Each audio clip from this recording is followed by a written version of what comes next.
J&J Auto Sales, localizados en la ciudad de Haines City, especializados en todo tipo de crédito. Sus bancos cuentan con garantías de hasta 2 años en motor y transmisión. Comunícate ya al 863-353-7696 y adquiere el carro que tanto deseas en J&J Auto Sales.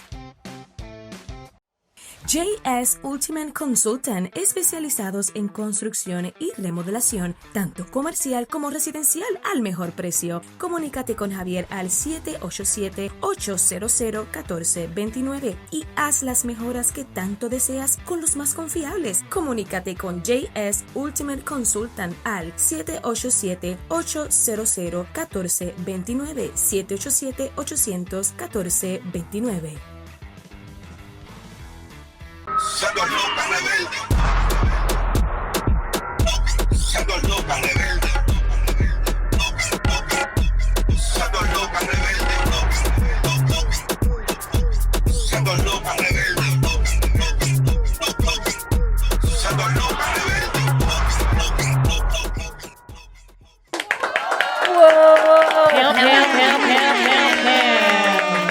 Bienvenidos, bienvenidas a este tu podcast favorito. Esta es la que hay. Aquí estamos exitosamente Mel y Joa. Hoy estamos en un café Puya con un invitado especial. Pero antes, quiero recordarles, por favor, que le den like a este contenido, que se suscriban, que comenten, que prendan la campanita para que no se pierda ningún episodio futuro que estemos sacando aquí, para que este contenido le llegue a más personas. Amiga, ¿cómo estás? Amiga, yo me siento en la dimensión pastoral. Wow. Si usted es pastor y tiene escuela de profetas, no lo digo yo, lo dice el Espíritu Santo. Quita la escuela de profetas. Dimensión pastoral, apostólica, profética. Sí, estoy en una dimensión ¿Teológica? ¿Dimensión teológica? Estoy en una dimensión, no sé, en una dimensión. Amiga, pero antes que todo quiero mencionar algo importantísimo. Claro Que sí. todos nuestros seguidores tienen que saber que J&J Auto Sales tiene una oferta.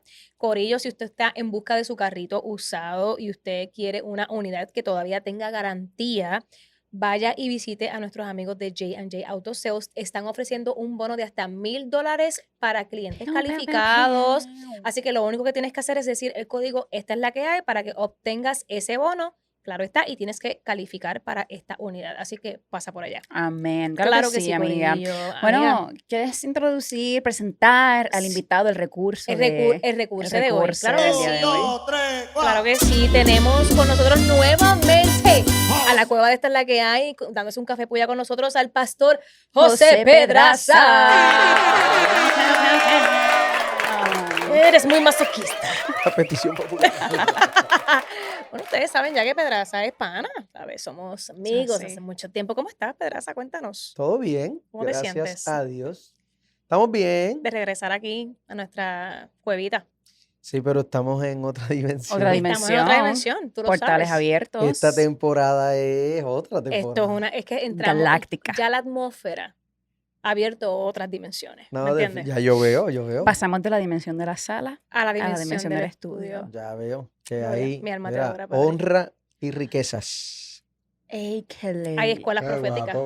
Aleluya. Corillo, ustedes no están ready para este Por ello, episodio. pero están los esposos también. Digan hola. Sí. Ahí está, Dani se está expresando a través del panel. Bueno, Pedraza, tenemos una conversación interesante. Ya sabes que hay mucha gente... Ya se puso dramático. Ya llegó el babe. drama. La gente está aclamando que tú regresaras al estudio. Esta es la que hay. Hemos hablado mucho de ti, te mencionamos a cada rato, mencionamos mucho tu iglesia, Revival Church en Correcto. Puerto Rico, claro que sí. Así que la gente estaba anhelando que tú regresaras. Y vamos a comenzar con unas preguntitas light. Ujú. Mira, yo a Pedraza lo conozco, creo que hace como 17 años más o menos. Sí. Abdiel era un bebé. Abdiel tiene 18, como 17 años. Y obviamente yo he visto una evolución en Pedraza, del cielo a la tierra. Él es otra persona, ¿verdad? Dios lo ha llevado a otra dimensión. Oh, guau. Otra dimensión. Así que Guau. una pregunta que tenemos para ti es, considerando que tú tienes un trasfondo teológico amplio y vasto, ¿qué corriente teológica a ti como que te ha influenciado más últimamente en tu fe, en lo que tú crees hoy o en tu formación? Yo creo que para contestar esa pregunta tengo que darle como un poquito para atrás Porque yo vengo de una tradición de fe pentecostal. Ujú. Yo soy hijo de un pastor criado en una iglesia pentecostal tradicional. Y a través del tiempo, pues obviamente yo de ninguna medida niego mi raíz porque yo creo que Dios tenía un propósito con el hecho de que yo tuviera la crianza en esa formación teológica. Al tiempo transcurrir, yo entrar a la juventud adulta, entrar a estudiar el seminario, etcétera, mi proceso comienza a cambiar porque mi experiencia con la fe cristiana desde mi tradición de fe es bastante complicada. Complicada no porque sea mala, sino complicada porque hasta cierto punto en esa crianza no era bien visto, aunque no era un problema público, ¿verdad? Pero no era bien visto preguntar demasiado. Cuestionar. Esa idea de desarrollar una fe razonable, no racional, razonable, no era una cosa que ni era normal, ni éramos invitados a desarrollar ese tipo de pensamiento crítico, etcétera. Así que es el seminario teológico el que empieza a desafiar mis fundamentos de fe. Aunque obviamente yo considero que a nivel teológico yo manejo una percepción teológica conservadora. Ujú. La gente malinterpreta la teología conservadora con la dogmática conservadora. Esas son dos cosas diferentes porque la dogmática conservadora pues se enfoca en las normativas Sí, dogmas. organizacionales, Ujú. ¿sí? Como en las reglas, el En comportamiento. esas reglas, en el comportamiento, etcétera. Y por otro lado, la teología conservadora es una teología que ha heredado una tradición de fe y que cree en la inmutabilidad de las escrituras. Así que, aunque a nivel felotípico la gente pueda mirar la apariencia y pueda considerar que a nivel dogmático la iglesia que yo pastoreo o yo como pastor soy demasiado liberal, me pasa muchísimas veces que Ujú. cuando se sientan a escuchar un sermón dicen, No Dios. es lo que yo pensaba. Claro, porque en el proceso, obviamente la falta de conocimiento nos tiene a nosotros batallando con una iglesia languideciente. Hay una iglesia que está muriéndose de inanición, muriéndose de hambre. Sí. Porque al no recibir contenido teológico, ¿verdad? Cada cual basado en la tradición de la fe que profesan, Claro. ¿no? Porque aunque, y esto lo estábamos hablando ayer, aunque la fe cristiana tiene unos puntos importantes de convergencia, hay unos aspectos particulares de la fe que pueden cambiar dependiendo, por decirlo de alguna manera, la esquina del cuarto en el que yo me Exacto. encuentre o ustedes se encuentren. Y antes de comenzar a contestar eso, para mí es bien importante establecer la idea de que la idea de nosotros hablar hoy no es establecer qué es correcto o incorrecto, porque hay algunos temas que vamos a compartir hoy que tienen más que ver con percepciones. Hay algunos otros que no, ¿verdad? Porque Ujú. hay algunos otros que son de temas bien neurálgicos que están o no dentro de la fe cristiana. Pero hay unos temas que tienen más que ver con cuáles son las diferencias entre las opiniones de los criterios teológicos o qué pienso yo acerca de temas en Exacto. específico, ¿verdad? Pues como comenté, yo fui criado en una tradición de fe pentecostal y con el tiempo, yo creo que la fe que ha estado influenciando un poquito más mi conocimiento teológico es la teología reformada. Ujú. Ahora, para los pentecostales la teología reformada es una mala palabra y la realidad es que yo, por causa de mi tradición de fe, no considero que yo soy completamente reformado Ujú. porque yo tengo unas experiencias de fe y unas convicciones de fe que en alguna medida hay algunos pilares de la teología reformada que chocan con mi Claro, experiencia y no me permiten decir de un todo que nosotros somos una iglesia reformada porque no lo somos. Ujú. Ahora, hay unos aspectos importantes en los que yo considero que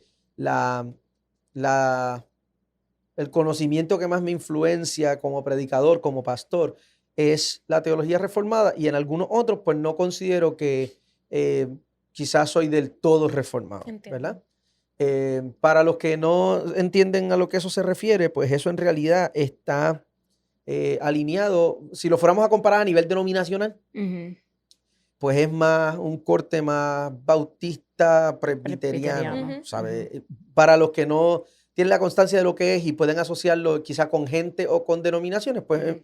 a nivel teológico, o sea, a nivel de enseñanza, de pedagogía bíblica, es más un discurso, una elocución, una enseñanza bíblica alineada un poco más a ese lado. Ujú. Yo siempre me he cuestionado por qué existen diferentes corrientes. O sea, esto es un factor de percepción, de interpretación. ¿Por qué no se puede interpretar como pueblo cristiano de la misma forma y se acabó? Ujú. Eh, con relación a eso, hay dos maneras yo creo que hay dos maneras bien comunes de verlo. Una de las maneras más comunes de verlo es verlo como división en el cuerpo de Cristo. Y otra manera para verlo es mirarlo como diversidad. Ujú. Yo lo veo como diversidad. Yo Ujú. veo la gracia de Dios manifestada en la catolicidad de la iglesia y Dios trabajando a través de las diferencias de criterio y opinión. Acuérdate que dentro de la escritura hay un elemento humano e Ujú. interpretativo. Porque claro, estamos lidiando con la palabra de Dios, pero hay elementos que los que estamos leyendo requieren un Ujú. ejercicio de interpretación, un ejercicio de estudio, que dependiendo cuál es mi tradición de fe, esa tradición de fe me va a alinear a un pensamiento particular de la interpretación bíblica.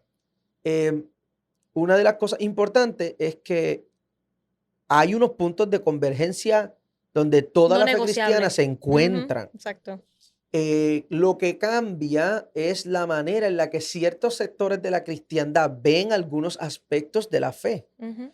Entiéndase, por ejemplo, toda la fe cristiana coincide en que el ser humano es pecador Ujú. y que por causa del pecado el ser humano necesita un salvador. Exacto. Ese es un punto no negociable sin importar qué corriente teológica. Claro, es un punto de convergencia donde Ujú. toda la Se encuentran ahí. cristiandad Ujú. se encuentra en nosotros somos pecadores, tenemos un salvador. Ujú. Ahora, ¿cómo se ve ese pecado en el hombre? Ahí entonces empieza la diferencia de Sí. opinión. Mm. ¿Cómo se ve esa experiencia de la salvación? ¿Quién accesa? ¿Quién nos las dan? ¿La alcanzamos? Decidimos. Decidimos nosotros, Ujú. decide alguien más. Esos aspectos son aspectos no de división, sino de diversidad, Ujú. ¿verdad? Porque dependiendo de la tradición de fe que yo estoy recibiendo, pues eso va a determinar cuál es esa percepción. Yo creo que toma un poco de madurez, toma bastante madurez en nosotros entender que una de las cosas que el cuerpo de Cristo debe celebrar y no tolerar es la diversidad. Ujú. Porque en la diversidad yo veo la gracia de Dios y cómo Dios en su misericordia está buscando alcanzar a muchos. Claro. Y eso, pero toma madurez espiritual entender que si estos pilares principales de la fe cristiana los compartimos, nosotros somos hermanos. Ujú. Claro. Si estos pilares, aunque tú hables públicamente una cosa que quizás suene parecido, si estos pilares específicos de la fe cristiana no son parte de la elocución de lo que tú consideras evangelio, eso es otro evangelio. Ujú. Y la gente, como no conoce los fundamentos del mensaje del evangelio, pues se nos hace bien borroso poder hacer esa distinción. Y hay gente que, por ejemplo, Ujú. les carga el hecho de que se hacen unas críticas muy fuertes al cuerpo es que hay gente que no son el cuerpo de Cristo. Exactamente. Lo que define la autenticidad de su cristiandad o la autenticidad de nuestra cristiandad, déjame no hablar desde el privilegio, Ujú. lo que define la autenticidad de mi cristiandad son los fundamentos de mi fe. Ujú. ¿Qué creo yo acerca de Dios? ¿Qué creo yo acerca de Cristo? ¿Qué creo yo acerca del pecado? ¿Qué creo yo acerca de la salvación? Por ejemplo, y voy a dar este ejemplo para que sirva como un pie forzado para continuar la conversación. Si nosotros, por ejemplo, si hay una persona que considera ser cristiana y no considera a Jesucristo Dios, Hay un problema. no somos hermanos en la fe. Exactamente. Aunque hablen del Espíritu Santo, Ujú. aunque hablen de las lenguas, aunque profeticen, no somos hermanos en la fe, porque lo que nos da autenticidad con relación al ejercicio de nuestra fe es que nosotros estamos creyendo con relación a Cristo, con relación a la salvación de la misma manera. Exacto. Exacto. Eso es un ejemplo sencillo. Pero es un ejemplo sencillo, pero yo lo veo todo el tiempo. O sea, Claro. el ejemplo que diste dio el clavo. Hay muchas personas que simplemente no creen en eso y se llaman cristianos. Y hay congregaciones y hay movimientos y hay cosas Sí. que simplemente no creen en eso. ¿Cuáles son esos puntos de convergencia? ¿Es la Ujú. palabra? Esos pilares que son no negociables.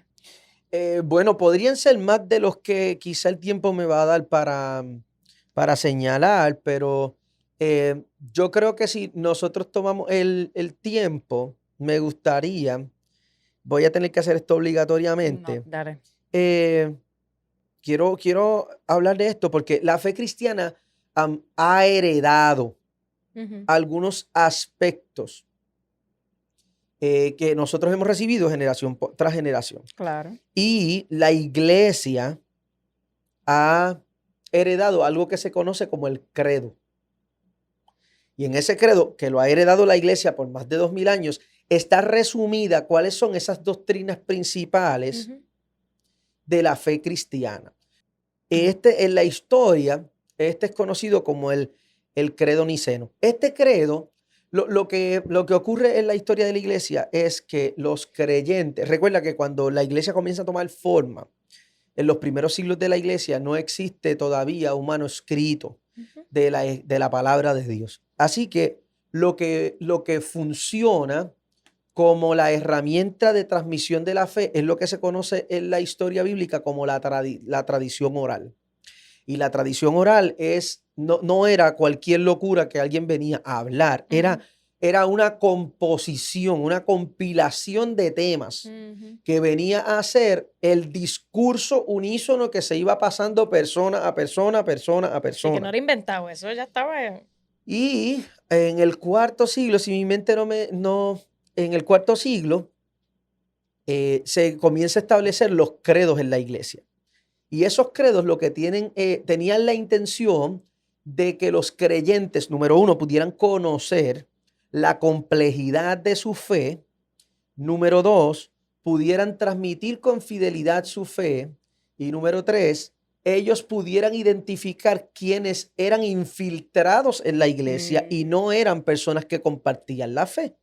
Porque como ese credo iba evolucionando y la iglesia iba llegando a unos acuerdos basados en las interpretaciones teológicas, los concilios no eran lo que son ahora. Los concilios eran reuniones de debate teológico, donde los primeros líderes de la iglesia iban generando conversaciones y debates teológicos para poder descifrar, interpretar y estar de acuerdo en qué cree la iglesia acerca de esto.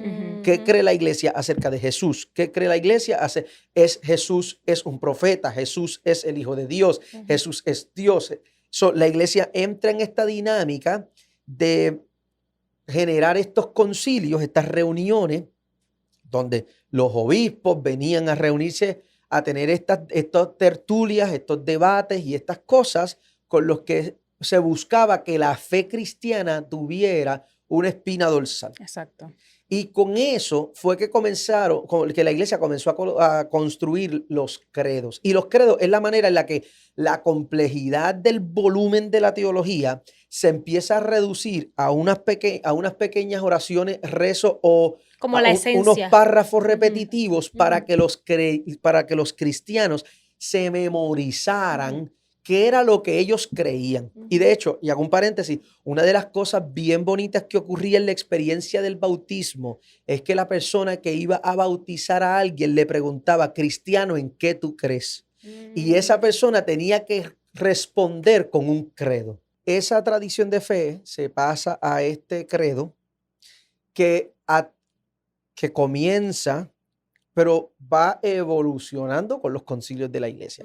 Pero básicamente dice esto, y lo voy a leer. Este es conocido en la historia de la fe cristiana como el credo niceno. Niceno. Ajá. Y es niceno porque este fue el credo establecido como parte de la reunión del Concilio de Nicea. O sea, vale. el lugar donde se están reuniendo los arzobispos, etcétera. Y dice lo siguiente: creemos en un solo Dios, Padre Todopoderoso, Creador del cielo y de la tierra, de todo lo visible y lo invisible. En un solo Señor Jesucristo, Hijo único de Dios, engendrado del Padre antes de todos los siglos, de Dios, Dios de Dios, luz de luz, Dios verdadero de Dios verdadero, engendrado, no creado, en la misma naturaleza que el Padre, por quien todo fue hecho, que por nosotros los hombres y por nuestra salvación bajó del cielo y por obra del Espíritu Santo se encarnó en María la Virgen y se hizo hombre. Y por nuestra causa fue crucificado en tiempos de Poncio Pilato. Padeció y fue sepultado, resucitó al tercer día según las Escrituras, subió al cielo y está sentado a la derecha del Padre, y de nuevo vendrá con gloria para juzgar a vivos y a muertos, y su reino no tendrá fin. Creemos en el Espíritu Santo, Señor y dador de vida, que procede del Padre y del Hijo, que con el Padre y con el Hijo recibe la misma adoración y gloria, y que habló por los profetas. Creemos en la Iglesia, que es una santa, católica y apostólica.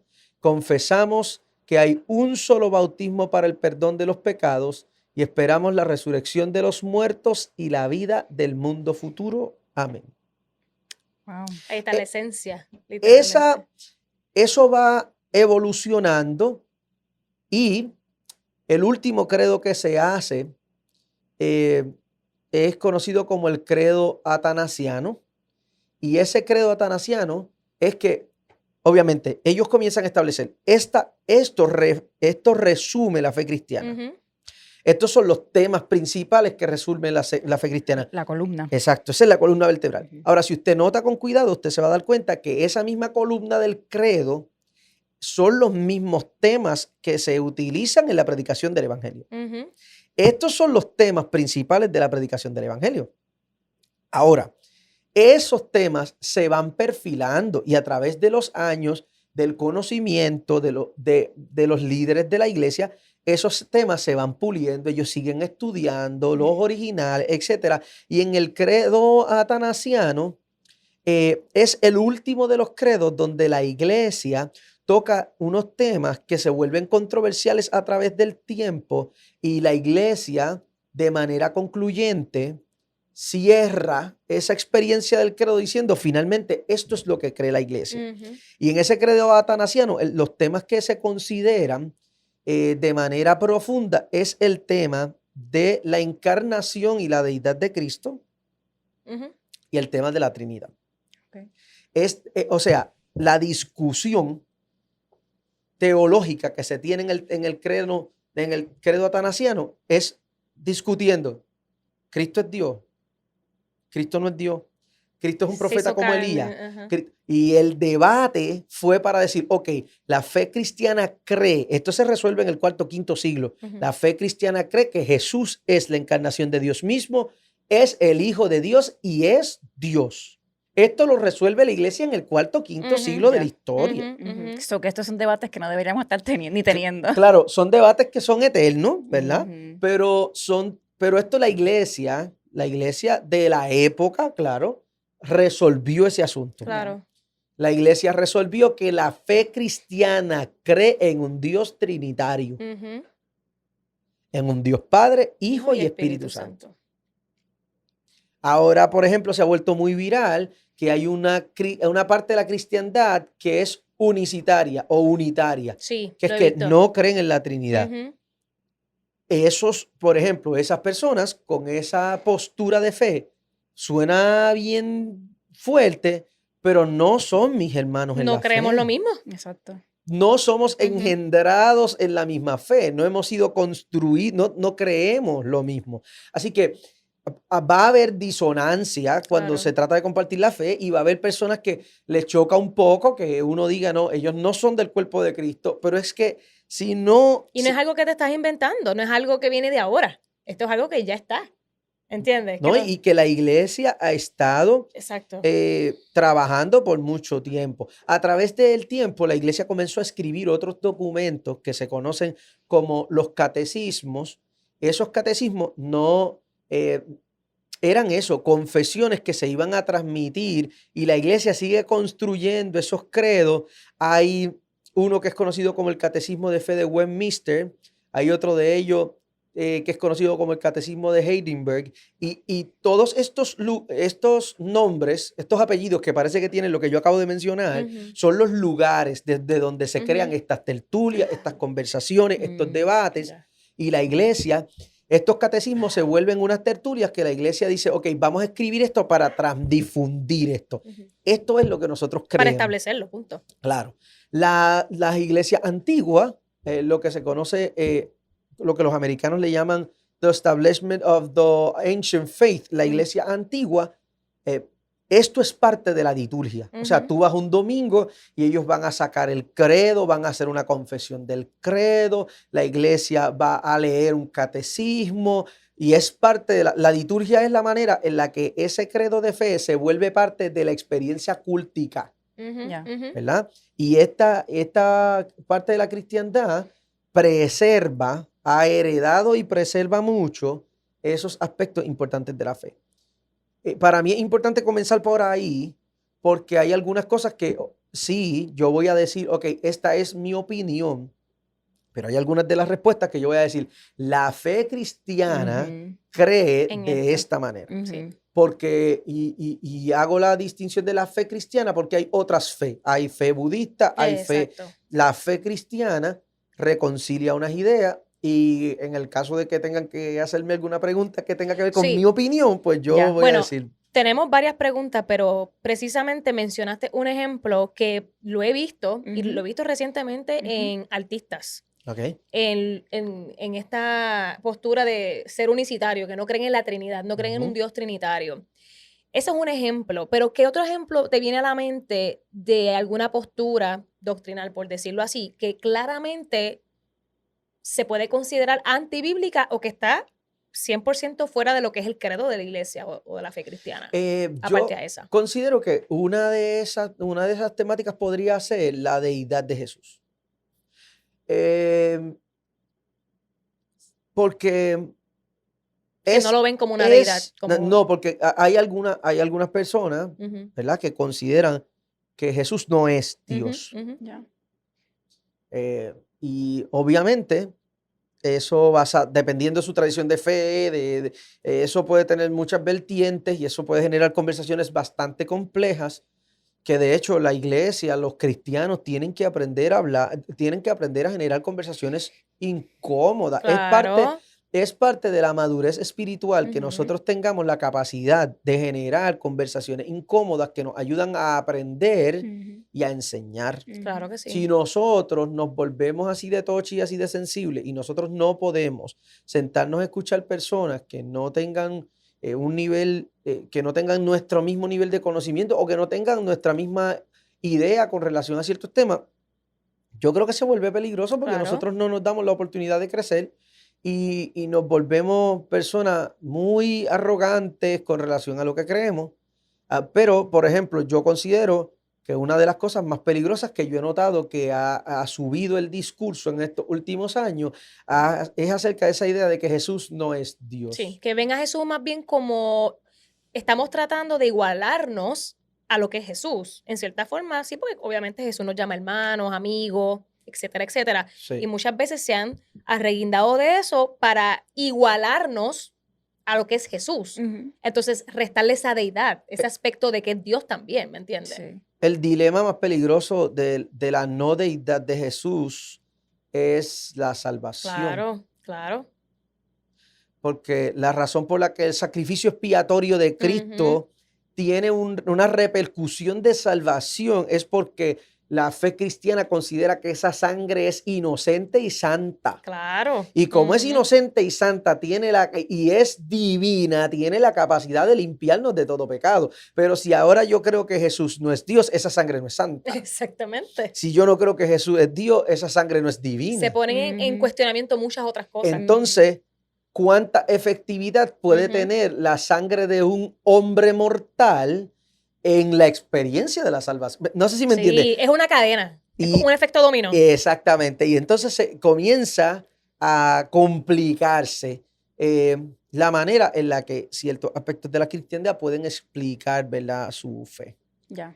Ese es un ejemplo. Bueno, Pedraza, tenemos una listita de preguntas. Ajá. Unas preguntas que muchas personas nos han preguntado. Ujú. Ok. Incluso algunas de estas las hemos discutido en nuestros episodios, pero no es lo mismo nuestra opinión o nuestra perspectiva que la perspectiva de un pastor que está preparado en teología. Claro. Tú tienes Ujú. tu preparación es en teología. Si no me equivoco, tienes Sí, una sí, sí. maestría o whatever. Ujú. So, aquí te va la primera pregunta. ¿Qué tú crees de los escuderos? Cuando tú me hablas de los escuderos, te estás refiriendo El ministerio a... actual que hay Lo que vemos hoy en en la día, actualidad. que, ajá. por ejemplo, un escudero que vemos hoy día es esta persona que le lleva la cartera o los papeles al pastor, que le abre la puerta, que le seca el sudor de la frente, que Le carga los motetes, Sí, un le asistente. abre la un puerta. asistente personal. Asistente Eh, personal / esclavitud. Eh, bueno, yo creo que la iglesia tiene un problema muy grande, y el problema grande que tiene la iglesia es que nosotros queremos vivir con una mezcla teológica entre ciertas prácticas del Antiguo Testamento sacadas de contexto Normal. para satisfacer la conveniencia de algunas personas, y la hemos hecho parte de nuestra práctica de fe. Ujú. Esa idea de los escuderos, donde único puede aparecer así de manera explícita en la Biblia, pudiera ser en 1 Samuel, capítulo número 14, pero ese verso 6 y verso 7 habla acerca de esos escuderos como unos ayudantes Ujú. en el campo de batalla. Ah, pequeño detalle. Los escuderos literalmente eran los acompañantes. Cuando se iba a tomar a un luchador élite, a un guerrero élite, para que ese guerrero llegara descansado al campo de batalla, llevaba un escudero que era la persona que estaba encargada de asistirle cargando el peso de sus armas para que llegara descansado a la guerra y poder garantizarle una victoria al pueblo. Eso es lo que son los escuderos de acuerdo a 1 Samuel, capítulo número 14, verso 6 y verso número 7. Ahora, cuando vamos al Nuevo Testamento, usted se va a dar cuenta que en el Nuevo Testamento nosotros no vemos ningún ejemplo de este servicio orientado al privilegio. Si usted va a la Biblia, usted se va a dar cuenta que dentro de la dinámica de la iglesia y dentro de la manera que el apóstol Pablo, por ejemplo, insta a la iglesia primitiva a ejecutar cualquier tipo de servicio, si usted va a Gálatas capítulo número 5, verso número 13, usted se va a dar cuenta que la invitación al servicio es una invitación de servicio mutuo. Que nosotros podamos servirnos en amor y podamos someternos en amor los unos a los otros. Y que aquellos que practicamos el liderazgo dentro de la iglesia entendamos que no existe nada de mérito en eso, Ujú. no hay nada de especial en eso, la única diferencia es el lugar desde donde estamos sirviendo. Así que en el Nuevo Testamento usted se va a dar cuenta que no existe un registro de un modelo de liderazgo o un modelo de servicio como ese. El modelo de servicio en la iglesia primitiva, en los primeros siglos de la iglesia, es un modelo donde todos tenían todo en común y eso involucra la experiencia de servicio. Así que si lo fuéramos a mirar desde un punto de vista práctico, es común. Una cosa es común porque la iglesia ahora se ha construido alrededor de un concepto de jerarquía de poder.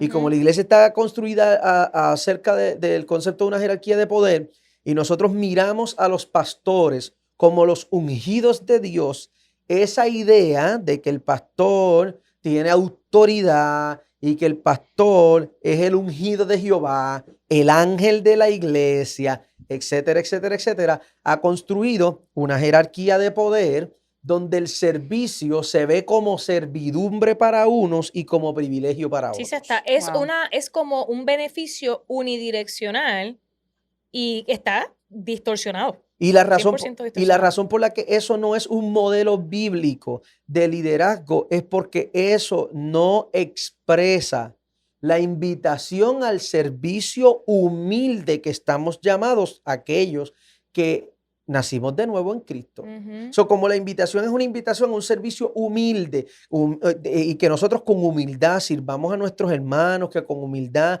nosotros sirvamos la iglesia, etcétera, pues lamentablemente esa expresión no es una expresión de humildad, sino una expresión de jerarquía de poder y privilegio, y eso se desvirtúa por completo de la invitación que la Biblia Ujú. nos da, por ejemplo, y di ahí el pasaje en el libro de Gálatas, capítulo 5, verso número 13. Claro, eso puede verse diferente en diferentes congregaciones. En algunas congregaciones se puede ver como servidumbre. En algunas congregaciones, quizá alguna gente pudiera ir a Revival, por ejemplo, y ver el manejo de algunas personas y asociar eso con eso.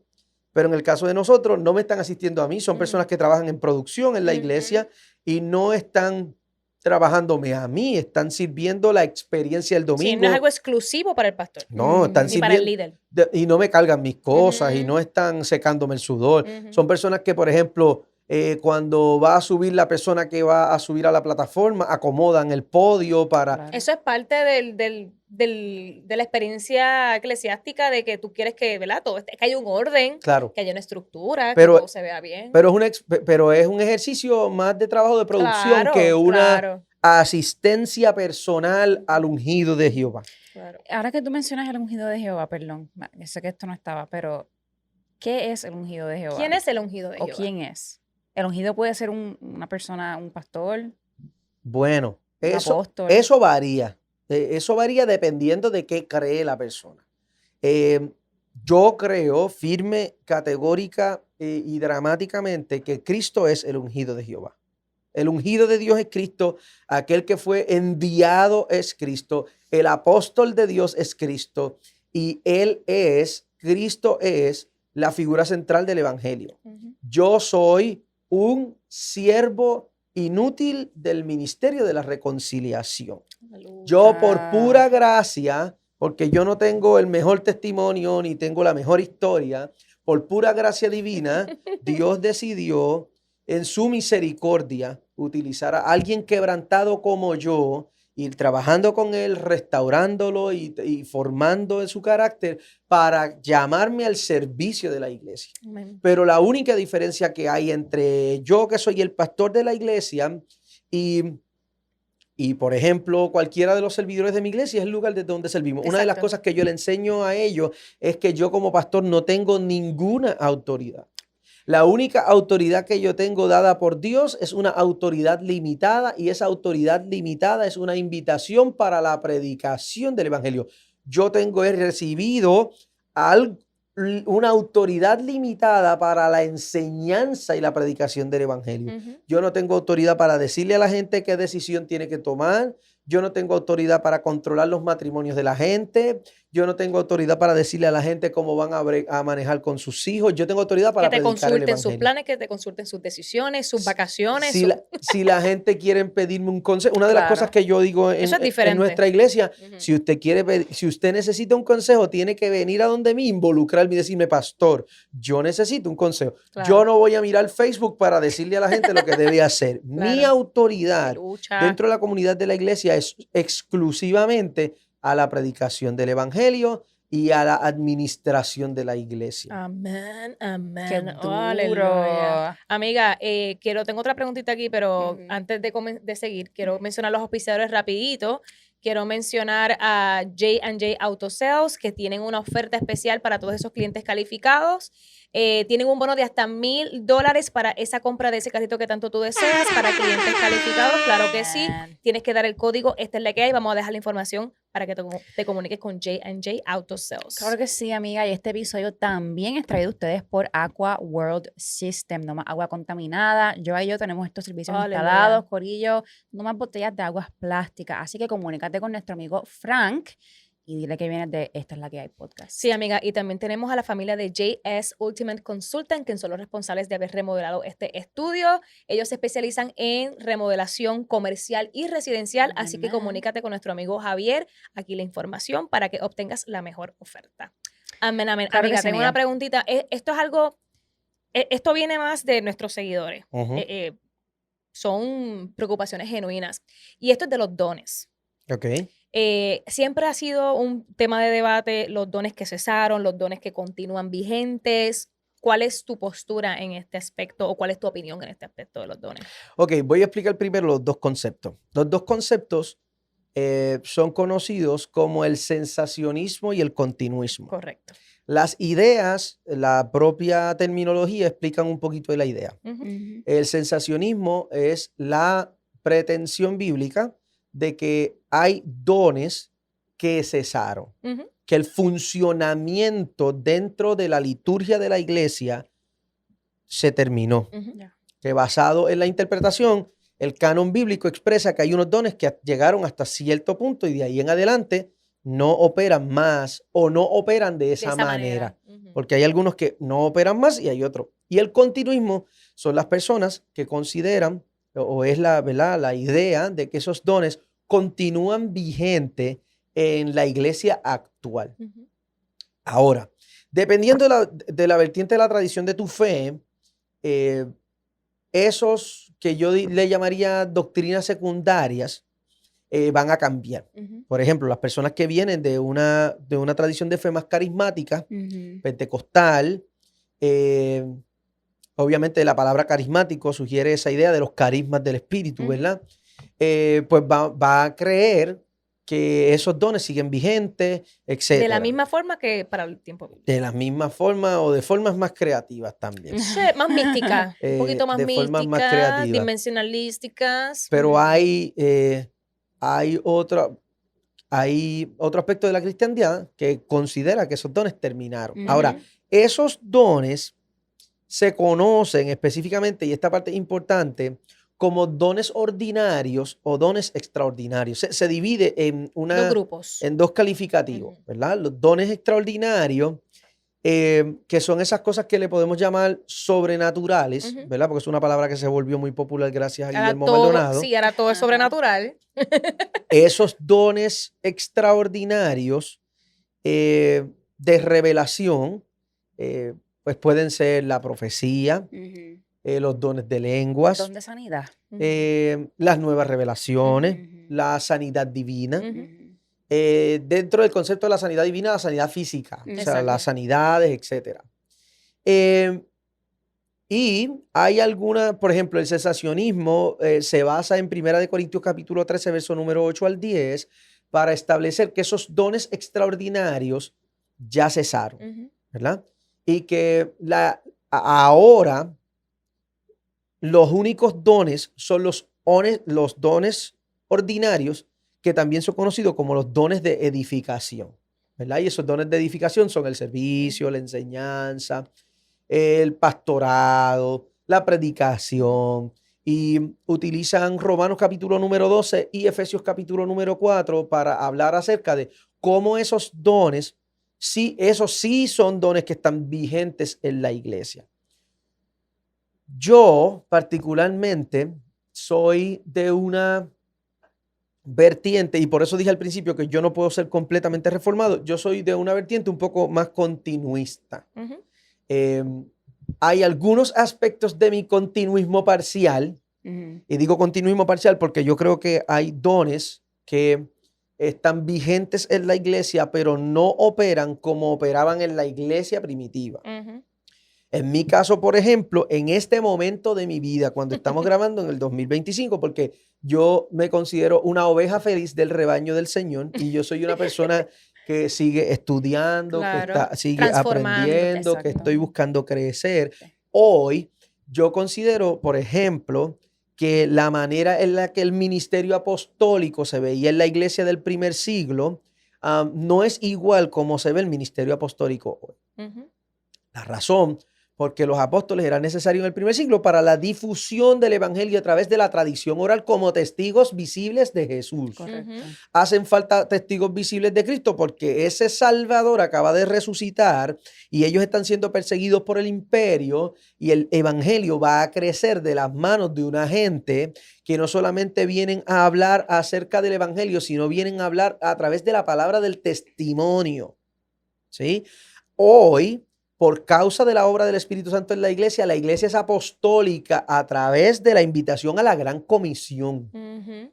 ¿Verdad? Ese ir por todo el mundo y Y predicar el predicar evangelio a toda vuelve a la criatura. iglesia, una iglesia de carácter apostólico, Ujú. una iglesia que está llamada a ir, pero basado, ¿verdad?, en mi apreciación teológica hoy, el ministerio apostólico como un ministerio Ujú. jerárquico dentro Ujú. de la estructura de la iglesia no está vigente Ujú. dentro de la estructura de la iglesia. ¿Ves? Exacto. Yo soy continuista, pero mi continuismo es parcial porque yo no considero Es que moderado. funciona de esa manera. Claro. Moderado. Por ejemplo, el ministerio profético. Ujú.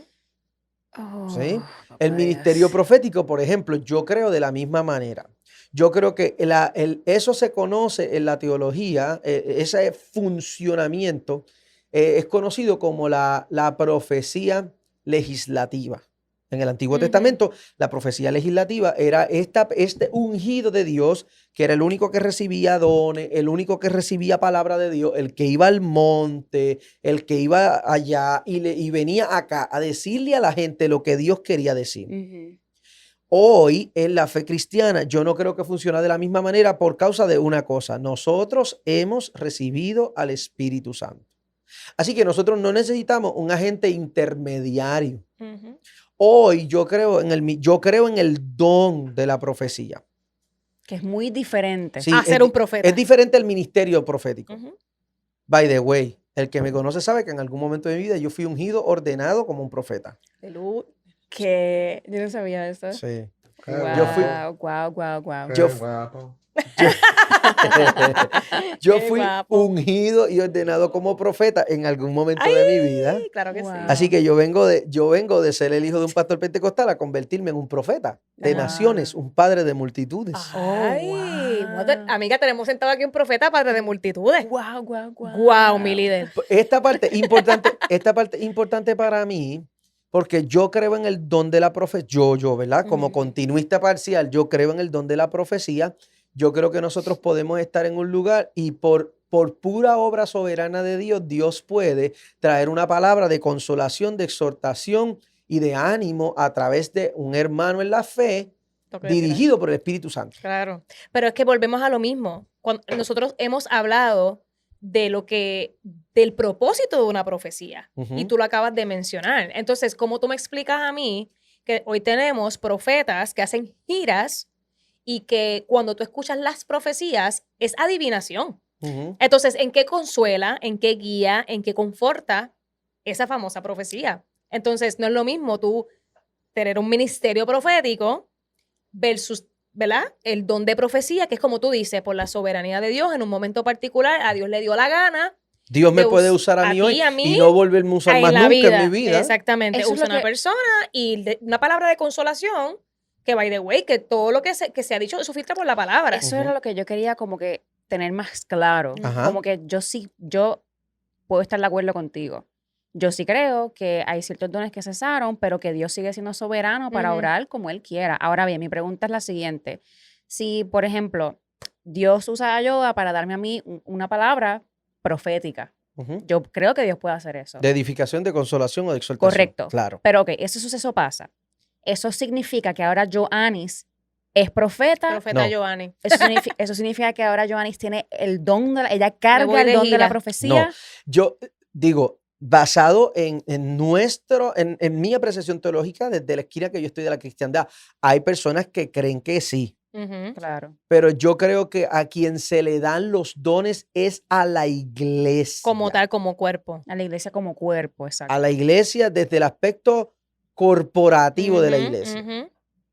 Yo considero que cuando Dios entrega esos dones vienen sobre la iglesia y por pura gracia Dios utiliza vasos que se apropian de manera momentánea de esos dones, Claro. pero eso está operando en la comunidad de la iglesia. Ya. Ahora, por ejemplo, yo hoy considero que esa profecía legislativa se convirtió en la iglesia primitiva en lo que se conoce como la profecía pedagógica. Ujú.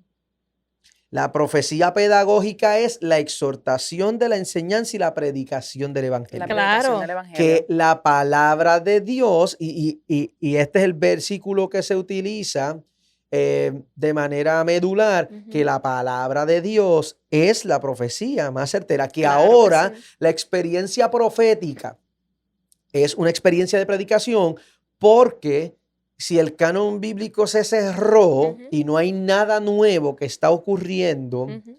lo que está haciendo la predicación es proclamando el regreso de Jesucristo. Se vuelve profética en esencia porque está hablando acerca del fin de los tiempos, de la experiencia de la Ujú. salvación. Y ese era el propósito de la profecía del Antiguo Testamento. Ujú. El propósito de la profecía del Antiguo Testamento era preparar a la gente para recibir un Salvador, Claro. hablarle de que algún día viene uno que nos va a salvar. Ahora la profecía se vuelve profecía pedagógica porque ahora la predicación dice, Él vino, Él nos Exacto, sí. salvó. Ahora es llevar ese mensaje. Pero la profecía pedagógica apunta a Cristo, Claro que Ya. sí.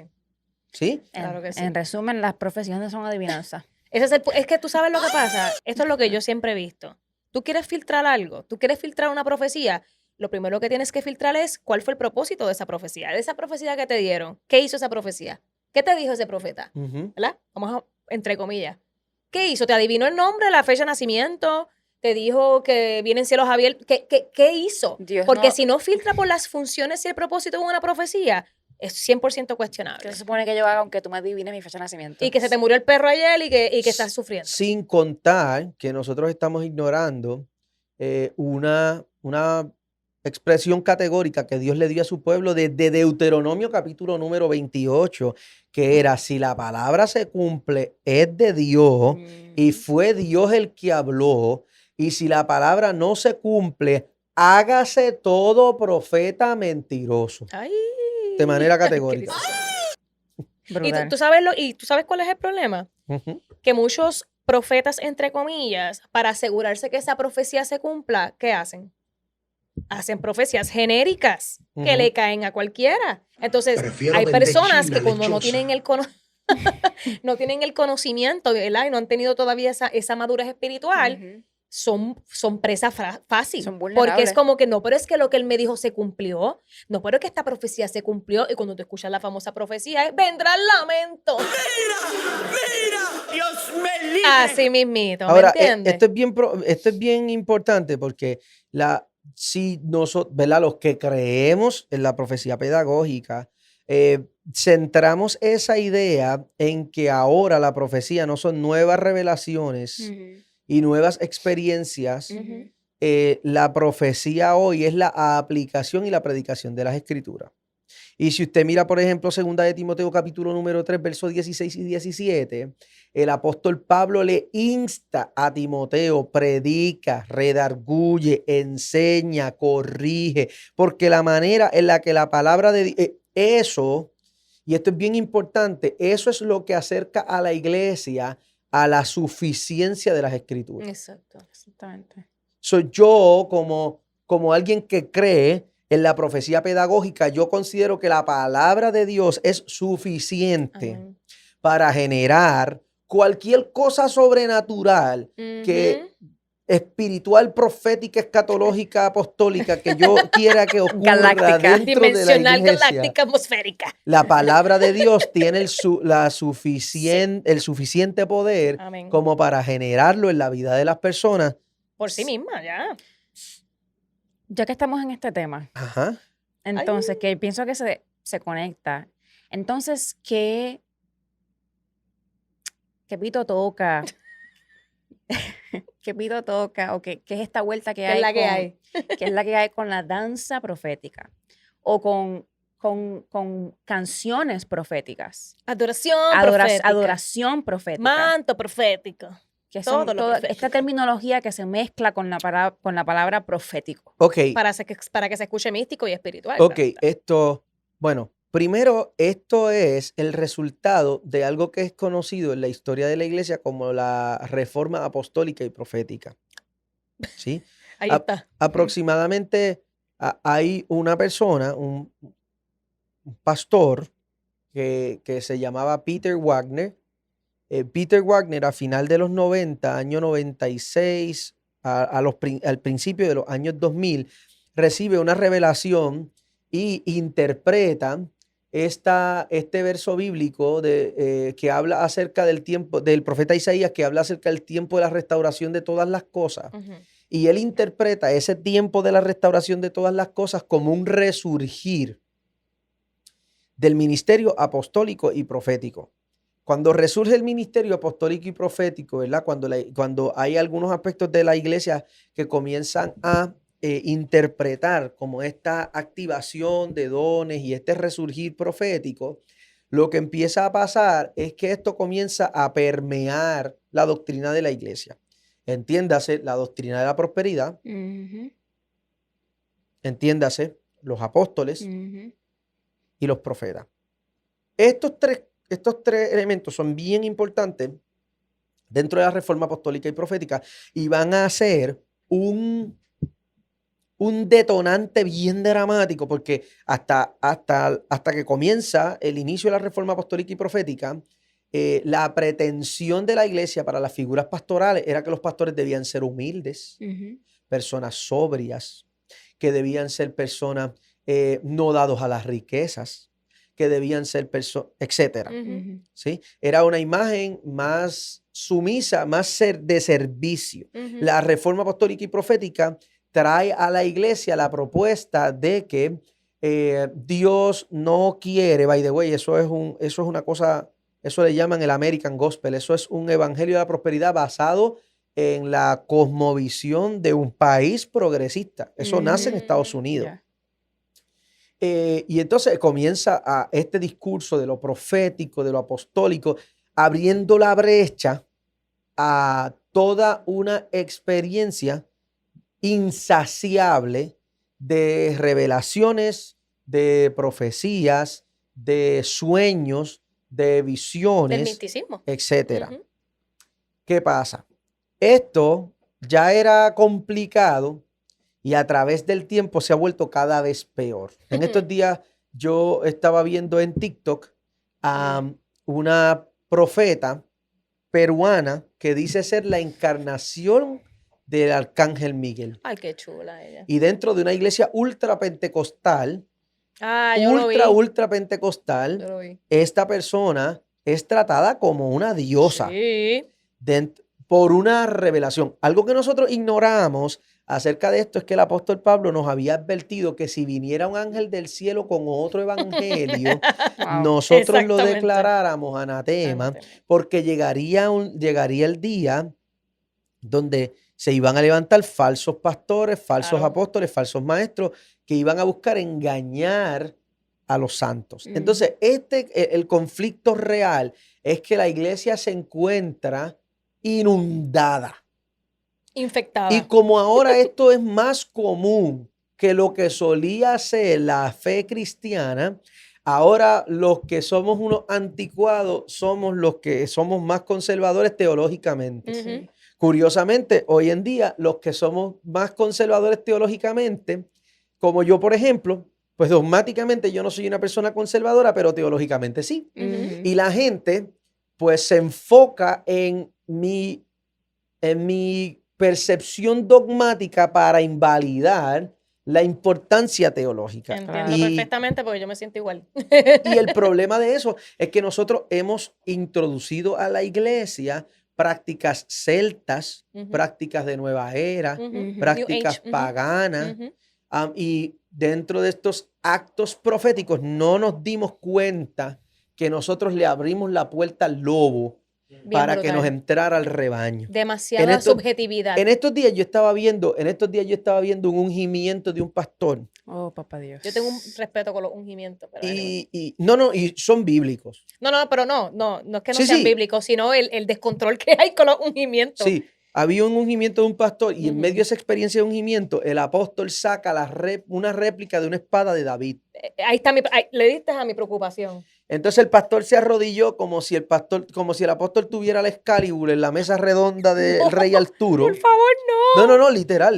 Tengo que verlo. Y el pastor Le con- metió con en con la los hombros. espada, le puso la espada sobre los hombros y lo Rey Alto. declaró ungido. Lo que nosotros ignoramos o de lo que no nos damos cuenta es que esto es un ritual Ujú, celta. ujú. Y en ese ritual, lo que se hacía era que se consagraba al dios de la guerra, a este guerrero que se iba a mandar al campo de batalla. Y nosotros estamos consagrando al dios de la guerra a los pastores. Como tenemos un nivel de desconocimiento absurdo, se nos ha infiltrado en la iglesia esto que es súper peligroso para la iglesia porque nosotros tenemos otro evangelio. Wow. Nosotros estamos predicando una cosa totalmente diferente a la que predicaba Pablo, a la que predicaba Pedro, a la que predicaba Juan, y es peligroso porque nosotros estamos exponiendo a la gente a un espíritu de error. De entre amiga. Wow. Qué duro. So, partiendo de eso que tú acabas de explicar, Ujú. tengo otra pregunta, inevitable. Entonces, ¿qué hacemos con las escuelas de profecía? Porque hay ahora yo he visto Una moda. una moda, cientos de profetas abriendo escuelas de profecía y a mí me da mucha curiosidad entonces, ¿qué es la que hay? Entonces, ¿cuál es el propósito de la escuela de profecía? Yo llegué a tener escuelas de profetas. Se la sacó de lo suave, chico, trátame con ¿En cariño. serio? sí. ¿Qué enseñabas ahí? ¿Cuál era el propósito? ¿Cuál era el fin? ¿Te Eh, arrepientes? ¿No te arrepientes? ¿Qué es la que hay? Yo hablaba con un amigo que está muy indignado con la persona en la que yo me he convertido hoy. Oh, wow. ¿Cómo va a Y yo le ser? decía a ese amigo que yo considero honestamente haber estado en un espíritu de error. Wow. O sea, tú tuviste escuelas de profecía, Sí, sí, viviste sí, todo sí. esto y tú sientes que tú estuviste en un espíritu de error. Sí. Wow. En mi caso, ¿verdad? Todo el mundo lo hace diferente. En mi caso era como un estudio de cómo funcionaba el ministerio profético. De hecho, yo tengo mi primer libro. El primer libro que yo escribí se titula El poder de la iglesia profética. Aleluya. Y ese libro que yo escribí, que lo dejé de publicar hace mucho tiempo, hablaba acerca de la validación del ministerio profético. y Wow. todas So, esas tú cosas. literalmente Casa. hiciste un giro de posturas. Sí, full. Un cambio de Wow. pensamiento. De 180 grados. Wow. Ha sido bien dramático para la gente porque eso ha venido también Ujú. con un cambio físico, ¿verdad? Con un cambio de estilo, Sí. etcétera. Yo soy testigo. Pero la cosa más fuerte es eso, es el cambio de postura. Ujú. Y yo creo que por eso es tan chocante para algunos Sí. círculos, ¿verdad? Pero en el Nuevo Testamento no hay registro en ningún lugar acerca de ningún modelo parecido a las escuelas de profetas. Esto era una práctica del Antiguo Testamento y la práctica del Antiguo Testamento venía como el resultado de que los hijos heredaban la profesión de sus padres. Ok. Entonces, como los hijos heredaban la profesión de sus padres, cuando llegaba el momento de ser instruidos en el conocimiento de la palabra de Dios, se enviaban a los hijos de los profetas a casa de otros profetas para ser instruidos en la ley. Hay ejemplos, valga la redundancia, con Eliseo, con Elías, Sí. que ellos resguardaban a los hijos de los profetas y ellos los ayudaban a construir, etcétera, etcétera. En el Nuevo Testamento no hay un registro bíblico de activaciones proféticas.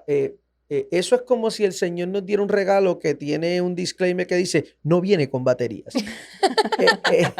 Exacto. Es una idea parecida a sugerir que, obviamente, eso viene como el resultado de esta idea jerárquica de autoridad y de privilegio que hace a algunas personas considerar que es una impartición de su parte lo que va a hacer que esta persona reciba Como que algo transferible. una unción transferible. que le va a hacer entender ciertas cosas acerca de ese aspecto. Sobrenaturales.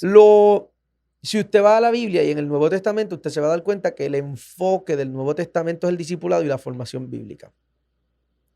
Y que todo lo que pudiera ser parecido a instruirse, todo lo que pudiera ser parecido a enseñarse, está girando en torno a que los creyentes se reunían en las casas a compartir el pan, a orar y a aprender.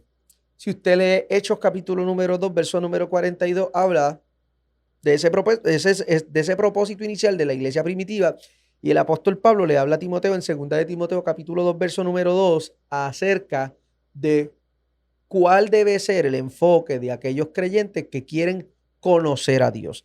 La respuesta es sencilla. Usted quiere conocer lo que Dios tiene para usted, eso está escrito. Y si usted aprende a desarrollar una vida devocional con la palabra de Dios, Escucha. la palabra de Dios como herramienta de revelación, como la herramienta de revelación que escogió Dios para darse a conocer, esa palabra que es espíritu y es vida. Una de las cosas que yo enseñaba en estos días en la iglesia es esa. Estudiar la palabra de Dios no es simplemente un asunto didáctico ni es un asunto cognitivo. Estudiar la palabra de Dios también es un asunto espiritual. Porque a medida que yo me expongo a la palabra de Dios, yo voy siendo transformado, engendrado en el espíritu por la palabra. Y lo más cercano que usted va a encontrar en el Nuevo Testamento a esos modelos de estudio, si alguno, es sencillo, que todos los creyentes se reunían a conocer, a aprender y enseñar las escrituras. Lo que eso significa entonces es que si nosotros fuéramos a filtrar esa escuela profética y dijéramos, ok, vamos a agarrar esto y vamos a hacerlo un poquito más bíblico, una escuela profética debería ser una escuela de enseñanza bíblica. ¿Sí? Que viene siendo ¿Ya? algo lo más parecido a un instituto.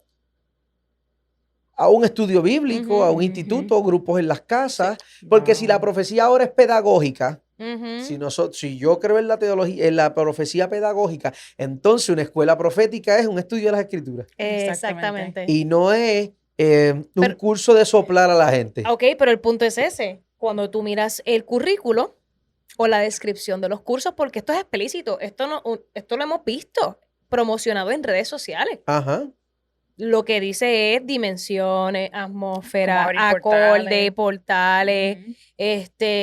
desates, cómo transferir, y como tú vienes a ver, todo es 100% subjetivo y místico. Sí. Y cuando tú lo filtras por la palabra, pues, cuestionable. En una de las advertencias que Cristo le hizo a los discípulos, Él les advirtió de que iba a llegar el día que iban a llegar falsos maestros que iban a enseñar de acuerdo a sus fábulas. Y nosotros nos estamos encontrando que esta generación de la iglesia, como todas las generaciones de la iglesia, tienen una guerra con el error.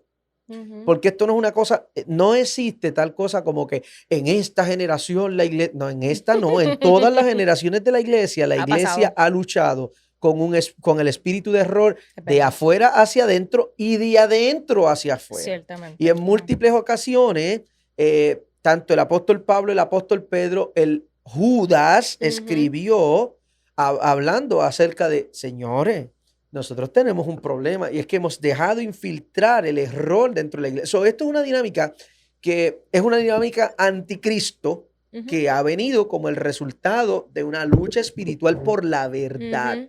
Pero esto no lo estamos viviendo nosotros como una generación exclusiva. Esto lo han vivido todas las generaciones de la iglesia.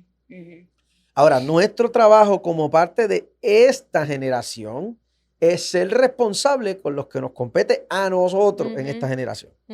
Y por eso tomamos espacios como este hoy para hablar acerca de estas cosas que son incómodas para algunos, pero que son necesarias para el cuerpo de Cristo. Claro, y también no queremos convencer, o sea, el trabajo de nosotros no es convencer, sino crear esa curiosidad de que la gente se vea motivada a estudiar. O sea, no nos quieres creer, no hay problema, pero que se siembre esa semilla de decir, ¿sabes qué? Wow, esto me confronta, me hace sentir incómodo, déjame ver por qué me hace sentir incómodo, déjame leer un poquito más, déjame estudiar. Lucha. Yo me gustaría que explicaras un poquito, abundaras un poquito en qué realmente significa, ok, el canon bíblico cerró, por ende no hay nuevas revelaciones. Eso es algo que yo creo, pero ¿verdad? Quisiera que lo explicaras para nuestra audiencia, qué realmente significa eso en Arroyo Habichuela. Ujú. Ok, déjame ver cómo explico eso. Em, em, la iglesia, la fe cristiana considera que la fuente de revelación máxima de la iglesia es la palabra de Dios. Es bien interesante porque hay algunas personas que consideran que la Biblia no es palabra de Dios, que la Biblia contiene la palabra de Contiene. Dios. Es verdad, ya yo Con vi eso. errores, porque fue escrita por Que humanos. la palabra de Dios es Cristo. Ujú. Yo he escuchado esa postura también. Ahora, la palabra escrita de Dios, la escritura, Ujú. eh, es una herramienta de revelación que Dios mismo escogió. Fue Dios quien decidió, cuando ustedes me conozcan, yo quiero que me conozcan así. Ujú. Ahora, esa idea de que el canon bíblico cerró, hay algunas personas que no entienden a lo que eso se refiere, y es que en algún momento la iglesia estuvo explorando dentro de los escritos de la antigüedad, la iglesia estuvo explorando cuánto más nosotros tenemos de lo que nosotros no somos conscientes. Ujú. Y la iglesia comenzó a descubrir, a estudiar a través de los arqueólogos, en las cuevas de Qumran y en algunos otros lugares, comenzaron a descubrir escritos que eran relativos al tiempo de Jesús, que eran de apóstoles de Jesús, o eran de escribas, o eran de los discípulos de los apóstoles de Jesús. Ujú. Y entonces, cuando la iglesia comienza a descubrir todo este material arqueológico, la pregunta es, ¿cómo nosotros podemos estudiar esto y determinar qué de esto es palabra de Dios y qué de esto no es palabra de Dios? Ahí comienza un ejercicio donde la iglesia comienza a explorar de manera profunda, teológica, arqueológica e históricamente, qué de esto nosotros pudiéramos categorizar palabra de Dios, ¿verdad? Y se utilizan algunos elementos. El tiempo no me va a dar, eso es un poquito complicado, pero lo voy a explicar. Por ejemplo, uno de esos elementos era la apostolicidad de los escritos. ¿Cuán cercano eran esos escritos a los apóstoles de Jesús? Ujú. ¿O cuán cercanos eran esos escritos a las palabras que los apóstoles habían dicho que Jesús dijo? Ok. O sea, ¿cuán próximo es este documento y cuán conectado está este documento con los documentos que ya nosotros entendemos que son palabra de Dios? Eso fue, por ejemplo, uno de los categóricos que hizo que la iglesia determinara, ok, estos libros no son libros Ajá. porque no hay apostolicidad en ellos. Porque si los comparamos con lo que dijeron los apóstoles de Jesús, si lo comparamos con lo que dijeron Jesús, si lo comparamos con el proceso, esto se desconecta Una de esa discrepancia. coherencia. Ujú. ¿Sí? La gente lo ve, la gente dentro de su desconocimiento y su ignorancia lo ve como que, no, la iglesia Le quitaron le quitaron libros y ellos decidieron lo que... Ajá. Eso es ignorancia total. La iglesia lo que hace es que la iglesia comienza a explorar utilizando herramientas arqueológicas, históricas, teológicas y filosóficas para poder sacarle una radiografía a este escrito, a este documento. Ok, esto lo escribió fulano de tal. ¿Quién más habla de fulano de tal en el primer siglo? Te entiendo. ¿Hay alguien del primer siglo que habla de esto? ¿Hay alguno de los apóstoles que menciona a fulano de tal? Ujú. Dentro de la sucesión apostólica de la iglesia, según el registro histórico, ¿este fulano aparece como un líder importante en la iglesia en la historia o no? Ujú. Y ahí es donde se determina, no, pues fulano fue un fulano cualquiera que hizo un escrito, pero no tenía autoridad sobre la iglesia del primer siglo. Así que no podemos tomar esto como una palabra, como una carta apostólica, porque fulano no sé si me entienden. Te entiendo Entiendo. perfectamente Y a bien. través de esos métodos, la Ujú. iglesia empieza a filtrar. Filtrar. Sí, porque era ver qué relación tuvo esta persona con los apóstoles. ¿Cuán cercano era? Yo te entiendo perfectamente. Por ejemplo, ¿no? Que Sí. conseguimos un rollo Ajá. de un Juanito. predicador del primer siglo. Ajá. Ok. Ajá. menciona a Jesús. Ok, vamos a mirar esto en la historia. Ese fulano aparece en la historia de la Biblia. Ese fulano aparece Alguien lo mencionó. como un líder Ujú. de la iglesia primitiva. Ujú. Ese fulano aparece como alguien, ese fulano aparece como un sucesor o un consiervo de algún apóstol. No, fulano no aparece. Ok, hay que buscar a ver quién era ese fulano para saber si nosotros podemos relacionar el escrito a lo mismo que decían los Claro, apóstoles. claro, claro. Y a través de esos filtros arqueológicos, históricos, teológicos y filosóficos, es que entonces la iglesia comienza a hacer un filtro que duró muchísimo tiempo Ujú. para determinar cuánta fidelidad Sí. podía tener esos escritos con lo que nosotros categorizamos la palabra de Dios. Cuando se refiere a que el canon se cerró, es que ya la iglesia llegó a una conclusión basado en todos los rollos y todos los libros que aparecieron. La iglesia hizo un estudio de todo lo que apareció en la época y la iglesia dijo, señoras y señores, aquí está la palabra de Dios. Ujú. Estos libros se evaluaron de esta manera, estuvieron tales personas, duraron tantos años, hicimos este tipo de estudio y nosotros concluimos que los libros que tienen coherencia histórica, Ujú. filosófica, teológica y arqueológica son estos libros. Así que aquí está la palabra escrita de Dios. Wow. Cuando se dice que se cerró el canon fue que la iglesia ya cerró la puerta Ujú. a permitir una evaluación similar a esa para añadirla Claro. el canon es como quien dice el compendio, Ujú. al compendio de libros que nosotros Sí, el tenemos libro. hoy en la mano Ujú. como la Biblia. Ujú. Qué So, a brutal. eso se refiere esa idea de que se cerró el canon. ¿sí? Ya, Ujú. entiendo perfectamente. Ya, Qué brutal. ujú. Me hace total sentido. Esta pregunta para mí es bien importante porque tenemos muchas personas que no saben si han experimentado lo que es la manifestación del Espíritu Santo. Ok. Porque siempre nos han vendido, tú lo pasaste, yo lo pasé, donde vendían que la manifestación del Espíritu Santo o la plenitud o la llenura era a través de experimentar el hablar en lengua o danzar. ¿Cómo realmente se puede ver la manifestación del Espíritu Santo? ¿Cuán cierto es esto de que para tú experimentar la llenura de la manifestación del Espíritu Santo, tú tienes que pasar por esto? ¿Y qué pasa con esas personas que nunca lo han vivido? Bueno, volvemos. Dependiendo en qué esquina del cuarto estemos, si nosotros somos una iglesia carismática, la iglesia pentecostal enseña categóricamente que la evidencia de la llenura del Espíritu Santo es el hablar en otras lenguas, utilizando como fundamento Hechos capítulo número 2 y el día de Pentecostés. Ujú. Yo creo de manera categórica y muy firme que la evidencia de la llenura del Espíritu Santo está en Gálatas capítulo 5, verso número 22. Los frutos del Espíritu Santo. Y que por encima yo creo que como yo soy un continuista, yo soy una persona que cree en la continuación de los dones de manera parcial, Ujú. yo creo que esos dones, que el hablar en lengua es un don, y como es un don, es un regalo, y como es un regalo dentro de su soberanía, por un propósito específico, Dios se lo da a quien quiere, como quiere, si Dios quiere, Ujú. ¿verdad?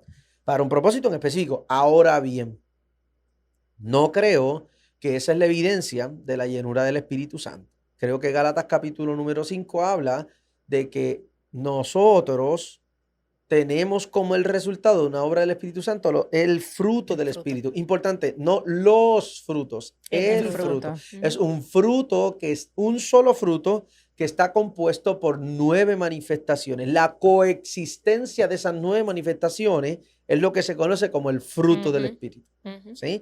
Entonces, no hay forma de que usted sea un creyente con el Espíritu Santo operando dentro de usted si usted no tiene el fruto del Espíritu. Ujú, ujú. Pero usted sí puede ser un creyente. Yo puedo ser un cristiano aunque yo nunca sane un enfermo. Ujú. Yo puedo ser un cristiano aunque yo no profetice nunca. Ujú. Yo puedo ser un cristiano aunque yo nunca hable lenguas. Ujú. Pero yo no puedo ser un cristiano sin el fruto del Espíritu. Porque esa es la evidencia. Jesucristo dijo, por sus frutos los van a con la evidencia de que el Espíritu Santo está obrando, es que el Espíritu Santo está dentro del creyente formando el carácter de Cristo y asistiendo al creyente en el proceso de la regeneración y la santificación. Eso es el Espíritu Santo adentro, está haciendo crecer la vida de Cristo dentro de nosotros. Y a nosotros nos enfocamos en esas cosas y cuando usted mira, nosotros tenemos una iglesia que está muy débil en el carácter de la fe. Así es. Y entonces estamos enfocados en el espectáculo místico y yo creo, ¿verdad? Yo sí creo en algunas de esas cosas, pero se nos ha ido de control porque entonces tenemos toda una experiencia místico-espiritual, toda una experiencia profunda. Hay gente que le choca que yo diga místico, voy a decir toda una experiencia espiritual. Yo siempre uso esa palabra. Toda una experiencia espiritual que está carente de la evidencia del carácter de Cristo. Claro que sí. Ay. Y ese es el problema, porque la Sí. gente nos escucha, la gente nos escucha, pero no nos cree. Y la razón es porque nuestro carácter no está a tono con lo Exacto. que es. Claro, y entonces ves una persona hablando en lengua y danzando, pero entonces, ¿y el fruto? Que Como la tú re- dices, que está dando, ese cambio de pensamiento, ese cambio de conducta, ¿qué está pasando? Que la realidad es que en ese proceso diario de santificación del Espíritu Santo, nosotros todos estamos siendo perfeccionados en esa Claro. obra. Claro. Y nosotros no hablamos desde el privilegio, nosotros estamos aquí porque nosotros estamos siendo asistidos por el Espíritu Santo en ese proceso y nos va a tomar toda la vida ese proceso, ¿verdad? Pero si nosotros empezamos a mirarlo de manera objetiva, yo creo que, y yo decía el domingo, yo predicaba el domingo y le decía a la iglesia donde predicaba, que nosotros nos dejamos impresionar con los dones, pero los dones no hablan de la gente, los dones hablan de Dios y de su gracia. Lo que habla de la gente es su carácter, es Así el es. fruto de su vida. Así es. Entonces nosotros nos dejamos llevar por los dones de sanidad, pero no nos damos cuenta que trata a los servidores de la iglesia como sus esclavos. Ay, Entonces, Cristo. lo que me habla de ti no es que tú hablas en lengua, lo que me habla de ti es cómo tú tratas a tus hermanos. Así es. Si tú eres paciente, si tú eres benevolente, si tú eres compasivo, ¿cuál es el Empático. fruto de tu vida? Servicial. Entonces, el problema es que nos hemos enfocado en otras cosas. Tú sabes que esto me trae a la memoria, y lo he mencionado otras veces, de una muchacha que nos escribió, que ella decía que ella llevaba años experimentando lo que era danzar y hablar en lengua. Y ella dice que ella, ¿verdad? Es una muchacha cristiana, practicante, y ella siempre pensó que ella tenía el don de danza y de hablar en lengua. Ella dice que en algún momento ella está en el culto, está el momento en su pic, la administración, y ella dice como que pudo razonar en ese momento y se dio cuenta que cuando ella danzaba y hablaba en lenguas, ocurrían ciertos elementos que se unían y la llevaban a ella a un tipo de éxtasis espiritual en donde ahí, si eso no pasaba, si esos elementos no se agrupaban, ella no danzaba y no hablaba en lengua. Y ella se dio cuenta que tenía que ver en cómo estaba la música, qué es lo que está, ciertas cosas. Y ella ahí como que Dios mismo trabajando con ella, porque ella dice que nadie se lo tuvo que enseñar. Ella como que razonó y dijo, espérate, ¿yo la verdad estoy danzando? ¿O es que simplemente me estoy emocionando a un punto que caigo como un éxtasis y me emociono? Y ella dice que desde que ella hizo ese razonamiento, que ella tuvo esa experiencia, que nadie le tuvo que decir nada, ella no ha vuelto a danzar. Yo creo también que, y esto ya es una apreciación propia, que la iglesia debemos tener cuidado también con no caer en la otra esquina de satanizar o burlarnos de lo que pudiera ser un mover genuino de Dios dentro de su soberanía, Claro. ¿verdad? Hay cosas... No meter a Dios en la cajita. No, y hay cosas que yo no voy a entender acerca de la manera, ¿verdad? De un todo, porque a través de la escritura hay muchas cosas que yo las voy a entender. Dios no solamente tiene la intención de que yo lo ame con el corazón, Dios también quiere que yo lo ame con la mente. Claro. Y Dios me va a dar la capacidad a través de la escritura de yo poder aprender y razonar, entender, etcétera. Pero a veces tenemos que tener cuidado y a mí me pasó cuando recién yo terminaba de estudiar, yo me volví súper escéptico. Y entonces no logré, al principio se me hacía difícil encontrar un centro. Sí. Pero habían cosas dentro de mi experiencia, de mi tradición de fe, que porque yo la había vivido, yo estaba 100% seguro de que eso tuvo que haber sido Dios. Claro. Y eso en mi corazón no había una duda alguna de que ciertas cosas que yo viví en mi vida, dentro de mi adolescencia, de mi juventud, yo conociendo a Dios y dentro de la capacidad que me pudieron enseñar, yo tratando de acercarme a Dios, hay cosas que a mí me marcaron de una manera tan profunda que a mí no se me olvidan porque las usó Dios para marcar mi vida. Pero yo al principio, yo no lograba encontrar el centro. Sí, como el balance entre la objetividad y a la misma vez no limitar a Dios. Llegó un punto donde para mí todo era emoción. Ujú, Todo era emoción, ujú. todo es escándalo, todo es Ujú, sugestión, todo ujú. es manipulación. Ujú. Y me tomó tiempo encontrar el centro. Ujú. Pero yo sí creo que hay cosas más allá del entendimiento humano que dentro de su soberana voluntad Dios puede hacer y Dios hace. Definitivo. Ujú. No creo que la iglesia debe recostarse o Ujú. debe desarrollar apetito espiritual por esas cosas. Claro, y medir la espiritualidad de alguien a Por- través de esas cosas. Porque terminamos, en vez de amar al Dios de la experiencia, terminamos haciendo de la experiencia un Dios. Correcto. Entonces ya yo no quiero encontrarme con Dios. Ahora yo quiero encontrarme con Dios así. Y si no es así, exacto. Y yo pienso que eso fue la experiencia que esta chica nos comparte. ajá, Porque nadie se lo dijo, fue una experiencia bien personal y posiblemente ella ya estaba enamorada de lo que sentía versus el conocer a Dios realmente. Ujú. Y es una muchacha que hoy día le sirve al Señor y todo. Simplemente ella fue confrontada y decir, ¿sabes qué? Era en este caso particular era mi emoción. Ujú. Porque ella se dio cuenta que habían ciertos elementos, si no estaban, no pasaba nada. Era como que ella buscaba esos elementos que pasaran para ella emocionarse. ujú. Entonces yo creo que también Ese puede ser el resultado de la inmadurez espiritual. claro que sí. Entonces también yo pienso que, porque a mí me ha pasado lo mismo que a ti, yo me fui para el otro extremo, de que para mí yo tuve que también buscar un balance y decir, diantre, aquí todo el mundo está a lo loco, esto es emocionalismo, y a mí también me costó decir, ¿sabes qué? Dios en su soberanía Ujú, puede hacer lo que quiera. ujú.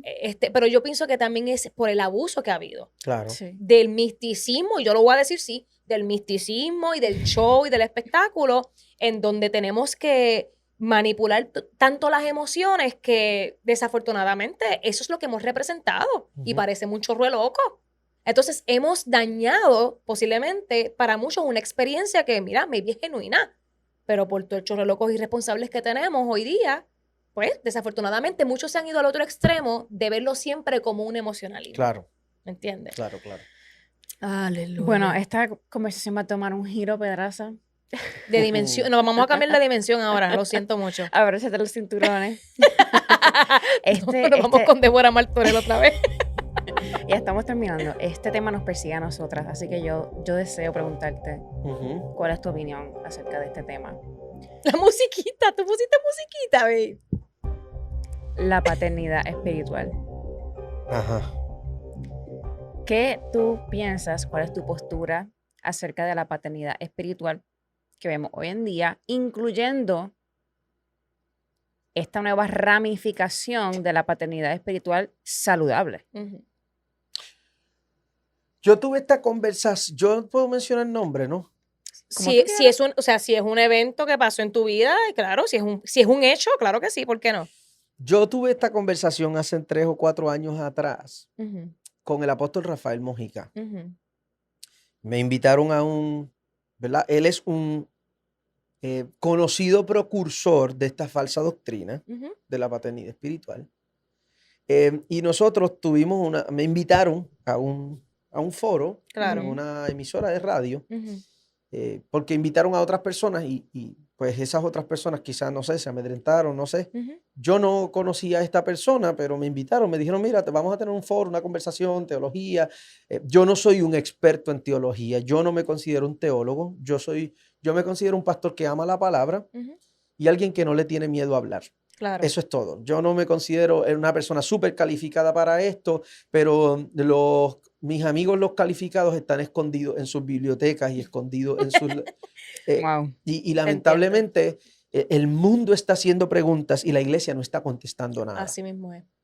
Y a uno de ellos yo le dije, por personas como tú que tienen un conocimiento de griego, de hebreo, de arameo, tú eres el que debería estar sentado ahí, Pero pero temen tú hablar. quieres terminar tu tercer doctorado para sentir que tú tienes el pedigrí para poderte sentarte a hablar mientras el mundo Se pierde. está gritando por respuestas. Así es. Yo quizá no soy el más experimentado ni tengo el pedigrí más profundo, pero cuando ustedes me dijeron vamos a hablar acerca de esto, yo dije, ok, yo voy a estudiar, comencé a leer, a anotar versos bíblicos, comencé a pensar y dije, ok, yo voy a ir listo para responder sabiamente estas preguntas.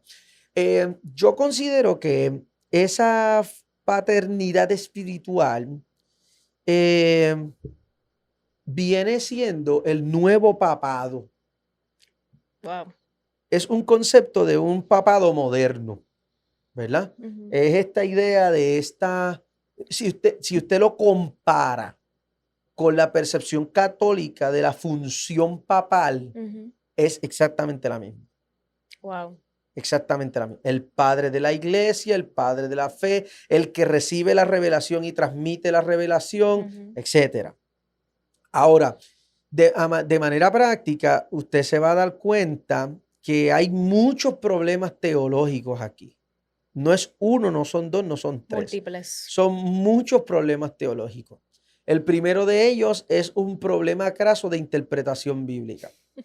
Sí. La manera en la que algunas de estas personas interpretan la Biblia es muy peligrosa porque interpretan la Biblia desconectada de su historia y de su contexto. Y en aquel momento, hace 3 o 4 años atrás, yo teniendo esa conversación frente a este pastor, yo le dije, si nosotros agarramos el texto bíblico por los pelos y lo divorciamos del contexto bíblico, eso puede significar lo que a mí me dé la gana que eso signifique. Claro. Eso es mortal para el Pero creyente. hay unas herramientas, unos pasos, un procedimiento que exige la interpretación bíblica para que lo que yo creo que dice sea lo que en verdad dice. Ujú. Claro. Ahora, si usted mira con cuidado, usted se va a dar cuenta que ese concepto de los padres en la fe es un concepto que está mal utilizado, mal interpretado. Eso es una expresión del apóstol Pablo a los Corintios en el Ujú. capítulo número 4, verso número 16, donde Pablo está hablando acerca de que él es padre en la fe. Ujú. Es extraída de la mala interpretación de la carta del apóstol Pablo a Filemón, cuando le habla a Filemón acerca de esta historia. Y voy a hacer un paréntesis aquí, quiero hacer este disclaimer. El apóstol Pablo le escribe a Filemón, la historia es esta: Pablo está preso y Pablo preso conoce a un hombre en la cárcel que se llama Onésimo. Onésimo es un esclavo de uno de los líderes del ministerio del apóstol Pablo llamado Filemón. Cuando Pablo conoce a Onésimo en la cárcel, la razón por la que Onésimo está en la cárcel es porque Onésimo se le fugó a su señor, a Filemón. Y la ley dice que si uno de los esclavos se va, cuando regresa, Filemón tiene que matarlo. Ujú. Y tiene que matar a su esclavo para darle un ejemplo de autoridad a sus otros esclavos. La carta de Pablo a Filemón es que Pablo le predica a Onésimo en la cárcel a Cristo y Onésimo se convierte. Y Pablo le escribe a Filemón porque Onésimo está a punto de salir de la cárcel y le dice: hijo amado, te estoy escribiendo esta carta porque ese que antes era tu esclavo ahora es tu hermano en la fe. Y como yo lo engendré en mis prisiones, y ellos utilizan esta expresión Claro. para sacarla de contexto, Pablo lo que está hablando es de que yo le acabo de predicar el evangelio estando aquí en la cárcel. Yo te envío esta carta para que tú lo recibas como hermano en la fe y le des una carta de hombre libre para que él pueda ejercitar su fe. Y esa carta del apóstol Pablo a Filemón es una carta que está buscando salvarle la vida a un esclavo desobediente. Ujú. Así que si nosotros agarramos la Biblia fuera de contexto, la Biblia puede significar lo que que tú sea quieras. que yo diga que Ujú. significa. Ujú. Pero si usted va a la Biblia y usted mira 1 Corintios capítulo número 4, verso número 15, esa expresión en ninguna medida es una terminología jerárquica. Correcto. Al contrario, es una terminología que utiliza el apóstol Pablo desde el concepto del acompañamiento y el discipulado. Ujú. Y esta cosa es bien importante porque esa paternidad espiritual sana Ujú. tampoco existe. La Biblia es categórica enseñándonos a nosotros que la iglesia depende de Cristo. Y a través de la historia de la iglesia, la única paternidad que la fe cristiana ha predicado por más de 2000 años es la idea de Dios como Padre. Punto. Es esa identidad paterna de quien Dios es. Ujú. Esto es importante cuando usted tiene un líder que guía a la gente a él y no guía a la gente a Cristo. Hay un grave problema. Para los que les gusta leer, puede anotar ahí Primera de Tesalonicenses capítulo 2, verso número 11 y verso número 12. Ahí está, apunten. Porque la invitación de la palabra de Dios es que nosotros tengamos hermanos en la fe y que tengamos hermanos espirituales, hermanos en la fe que puedan guiarnos en un proceso de mentoría, pero cuando eso se convierte en control, eso deja de ser de Dios y deja de ser bíblico. Y esto es bien importante porque debajo de esta doctrina ha llegado mucha gente muy lastimada. Yo soy uno de esos pastores que recibe Lo cientos sabemos. de personas que vienen. A mí me llamó la atención porque no hace tanto me senté con uno y me dijo, yo llegué aquí porque yo escuché un podcast donde tú estabas hablando y esta es la iglesia más lejos que yo he Dito. encontrado de esa idea. Y yo tengo que ser honesto, no voy a hablar de ninguno de esos casos, pero han sido situaciones que han tenido que ser referidas a nivel psicológico, a nivel Wow. psiquiátrico, Ujú. por el nivel de trauma de su gestión de manipulación. Triste. Han tenido que ser asistidos semanalmente por el equipo pastoral. O sea, es una cosa bien difícil y el tipo de fractura que crea eso en el corazón, en la mente, en la fe Ujú. de las personas que son víctimas de este atropello y este Sí. abuso es La increíble. gente ha tomado por tan liviano y trivial el daño en muchas ocasiones permanente Sí, que causa en una persona. O sea, lo toman tan trivial y tan liviano. Pues si ese se ofendió, pues se ofendió. No, no es una simple ofensa. Tú dañaste, tú rompiste a una persona en todos los sentidos. claro. O sea, y eso de la paternidad que estamos discutiendo ahora también está esta famosa dinámica de los mantos, de las coberturas, de conectarse al vientre, que si te conecta, que si te trato como hijo o te trato como oveja, pero me tienes que llamar papá para tratarte como hijo, si no te trato como oveja. Y hay un revolú con los mantos, con las coberturas, que si tienes que honrar el manto, porque si tú no honras el manto, que entonces esta desconexión, conecta aquí, saca allá el vientre, el manto, o sea, ¿qué es la que hay? Ese concepto de la cobertura es sencillo. Es Yo creo que está distorsionado. esa idea. Sí, lo que Sí, voy está. lo que voy a explicar lo que enseñan que es la cobertura. Ujú. By the way, yo tuve como 3 coberturas. Escuela profética, Sí, es que yo- 7 cobertura, es que yo- cobertura, Yo vengo de ahí, o lo sea, sabemos. mi proceso es un proceso de reversa. Yo vengo de ser un hijo de un pastor Pero por eso pentecostal. es que tiene tanto peso tu testimonio, porque esto a ti no te lo contaron. Yo vengo de ¿entiendes? ser un hijo de un pastor pentecostal a entrar de lleno al ministerio apostólico y profético, a ser trabajado por Dios. Y cuando yo empiezo a pastorear, yo empiezo a caminar en reversa Pa' de atrás. todo eso. ¿Sí? Porque en el proceso y en la maduración de mi fe, yo me doy cuenta. Y no me doy cuenta por una obra mía, me doy cuenta por una obra misericordiosa de Dios que no Ujú. dejó que me llevara el diablo. Me doy cuenta porque quien me hace consciente de eso es el Claro, Espíritu Santo. Claro que sí. Y yo digo, espérate, esto no está bien. Ujú.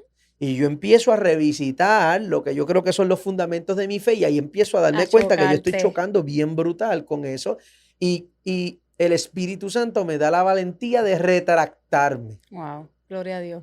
porque hay que ser valiente. Hay que ser Ujú. valiente. A mí se me cerraron muchas puertas, Sí, yo me te entiendo. enemisté con mucha gente, yo perdí muchos amigos porque yo dije, yo no puedo. Wow. Y abiertamente dije en mi iglesia, y digo hoy en mi iglesia, usted va a ver la iglesia con una pantalla, la va a ver pinta de negro, me va a ver vestido así, pero yo digo abiertamente, nosotros no somos una iglesia de prosperidad, nosotros no somos una iglesia apostólica y profética, esto no es un concilio tampoco, Yo no doy cobertura. Yo no soy el mentor ni el padre espiritual de nadie aquí. Yo soy un pastor.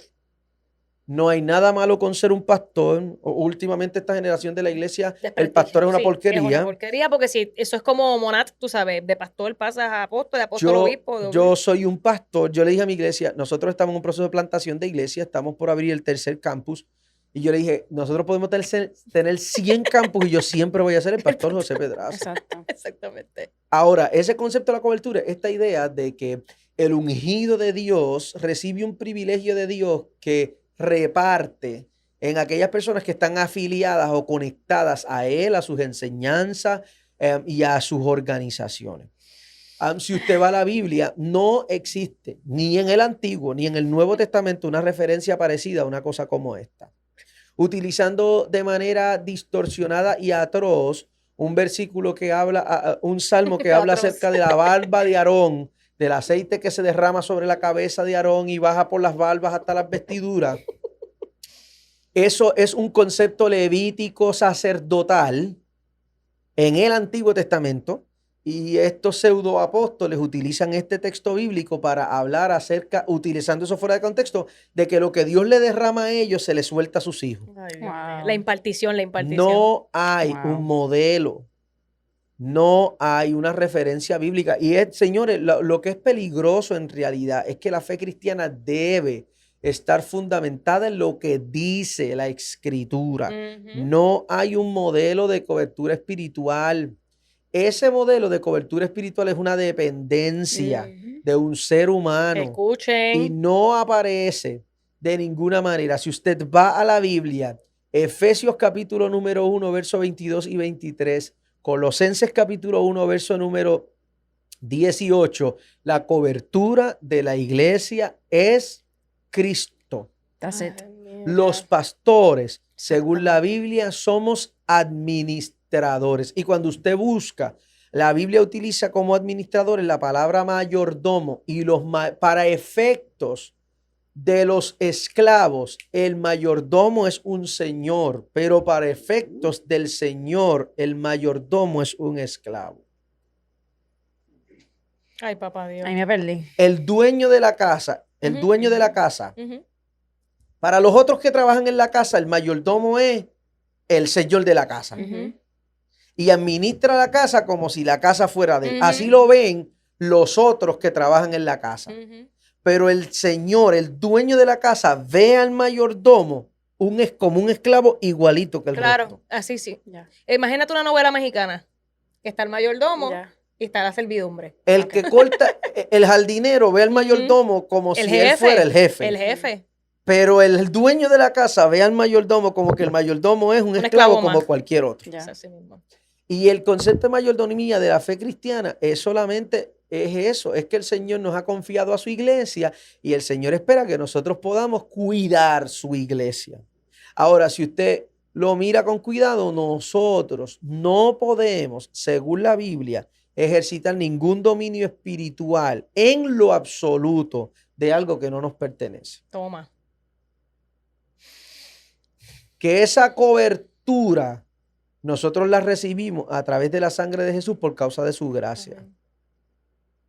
Y que esa protección que nosotros recibimos viene del Espíritu de Dios, preservando a aquellos que le pertenecen a Dios, Claro. asistiendo a aquellos que pertenecen a Dios en el proceso de la santificación. Ujú. Ujú. Una cosa es tener relaciones de amistad, relaciones de mentoría, Tener un relaciones líder. de... Claro. Que no es lo mismo. Normal. Otra cosa es tener accountability, rendir Claro. cuenta. Ujú. Tener un líder no es lo mismo que tener una cobertura. Pero yo pensar Ujú. que mi bendición está, que a Ujú. mí me llegó la casa cuando papi, a mí me llegó el carro cuando... El peligro Pues yo de eso, encontré mi, ¿cómo es que le llaman? Yo encontré mi diseño, mi diseño. No, identidad. ellos dicen destino profético. Ujú. Mi papá me lleva a mi destino profético. El problema es que ese papado moderno ha sacado a Cristo del centro de la Claro. iglesia. No, es que definitivamente este movimiento no cree en la Trinidad. Ellos no ven a Jesús como, ellos ven a Jesús como literalmente como un hermano. Sí, más. como un relativo. El hermano. Somos mayor. iguales, Los dos tenemos un padre y debajo del padre está Jesús y yo. Y esto es explícito. Ellos no creen en que Jesús es una deidad. El como problema, hay muchos problemas. Por Ujú. eso dije que, Ese es uno de tantos, que por una eso- cosa te lleva a la otra. por eso dije hace mucho rato, el Ujú. problema teológico es mucho. Es ridículo, es absurdo. Pero yo creo que si nosotros escudriñamos la escritura, yo he recibido muchísima gente que ha llegado a nuestra iglesia porque vio un podcast donde yo hablé de eso, que yo hablé de la manipulación espiritual, o que yo hablé de... Y han llegado a mi iglesia. Yo tengo un matrimonio que se mudaron de Filadelfia a Puerto Rico, huyendo de un líder que los estaba persiguiendo, que los estaba hostigando a través de mensajes de texto, que estaba enviando a sus escuderos a perseguirlos al trabajo, Delito, cometiendo delito. como si fuera una mafia. No, literal, eso es cometer delito full. Y esta gente escucharon el podcast que yo hablé de la manipulación espiritual y llegaron un domingo a mi iglesia. Es una mafia espiritual. Y la realidad es que el pueblo perece por falta de conocimiento. Es triste. Ujú, así mismo es. Y En el que con- nosotros tomamos como la palabra de Dios, la palabra de un hombre, la tomamos de manera infalible y Wow. nosotros no nos damos cuenta que nosotros estamos siendo engañados. Habla, papá. Y Dios está buscando invitarnos a través de la escritura y está buscando lavar nuestros ojos con colirio para que podamos ver. Yo sé lo difícil que es salir de ese modelo, porque no es solamente que yo estuve ahí, es que mi ministerio se sostenía de ahí, es que yo renuncié a un trabajo para dedicarme a tiempo completo y ahora mi sostenibilidad financiera depende de ahí, mis conexiones dependen de ahí, mis amigos están todos ahí. ¿Cómo yo Yo salgo. salgo? Yo me sentía atrapado en ese sistema. Wow. Pero a mí me toca decirle lo que dice Hebreos capítulo número 3. Si tú escuchas la voz de Dios, no endurezcas tu corazón.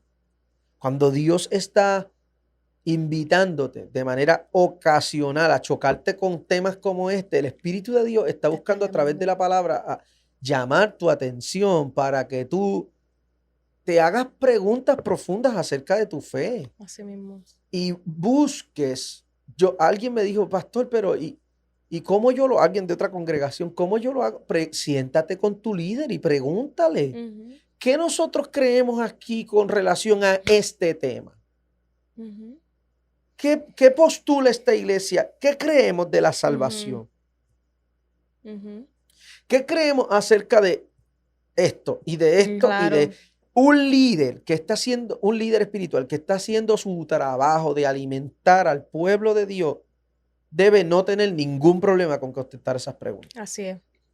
Yo soy ese pastor que hago discipulados en la iglesia y yo tengo gente que me ha dicho, pastor, yo tengo muchas preguntas, yo quiero que usted venga a casa porque yo no quiero hacer estas preguntas en el pleno de la iglesia y yo voy a la casa de la gente con mi Biblia en la mano a sentarme con la gente a contestarle estas preguntas. Pastor, Muy bien. Así explícame debería ser. explícame bien el discipulado. Ujú. Pastor, explícame qué es lo que creemos acerca de esto. Y yo he estado 4, 5, 6 horas con un matrimonio con libreta en mano, con Biblia en mano, contestando preguntas. Porque para mí es muy importante que nosotros no solamente vivamos la fe, sino que nosotros entendamos la fe que estamos Ujú. viviendo. Lucha, hay que Eso entenderla. es lo que nosotros decimos aquí todo el Sí. tiempo, que no solo leer la Biblia por Es leerla, hay que entenderla. estudiarla para poder Y entenderla. y poder ser transformado. Exacto.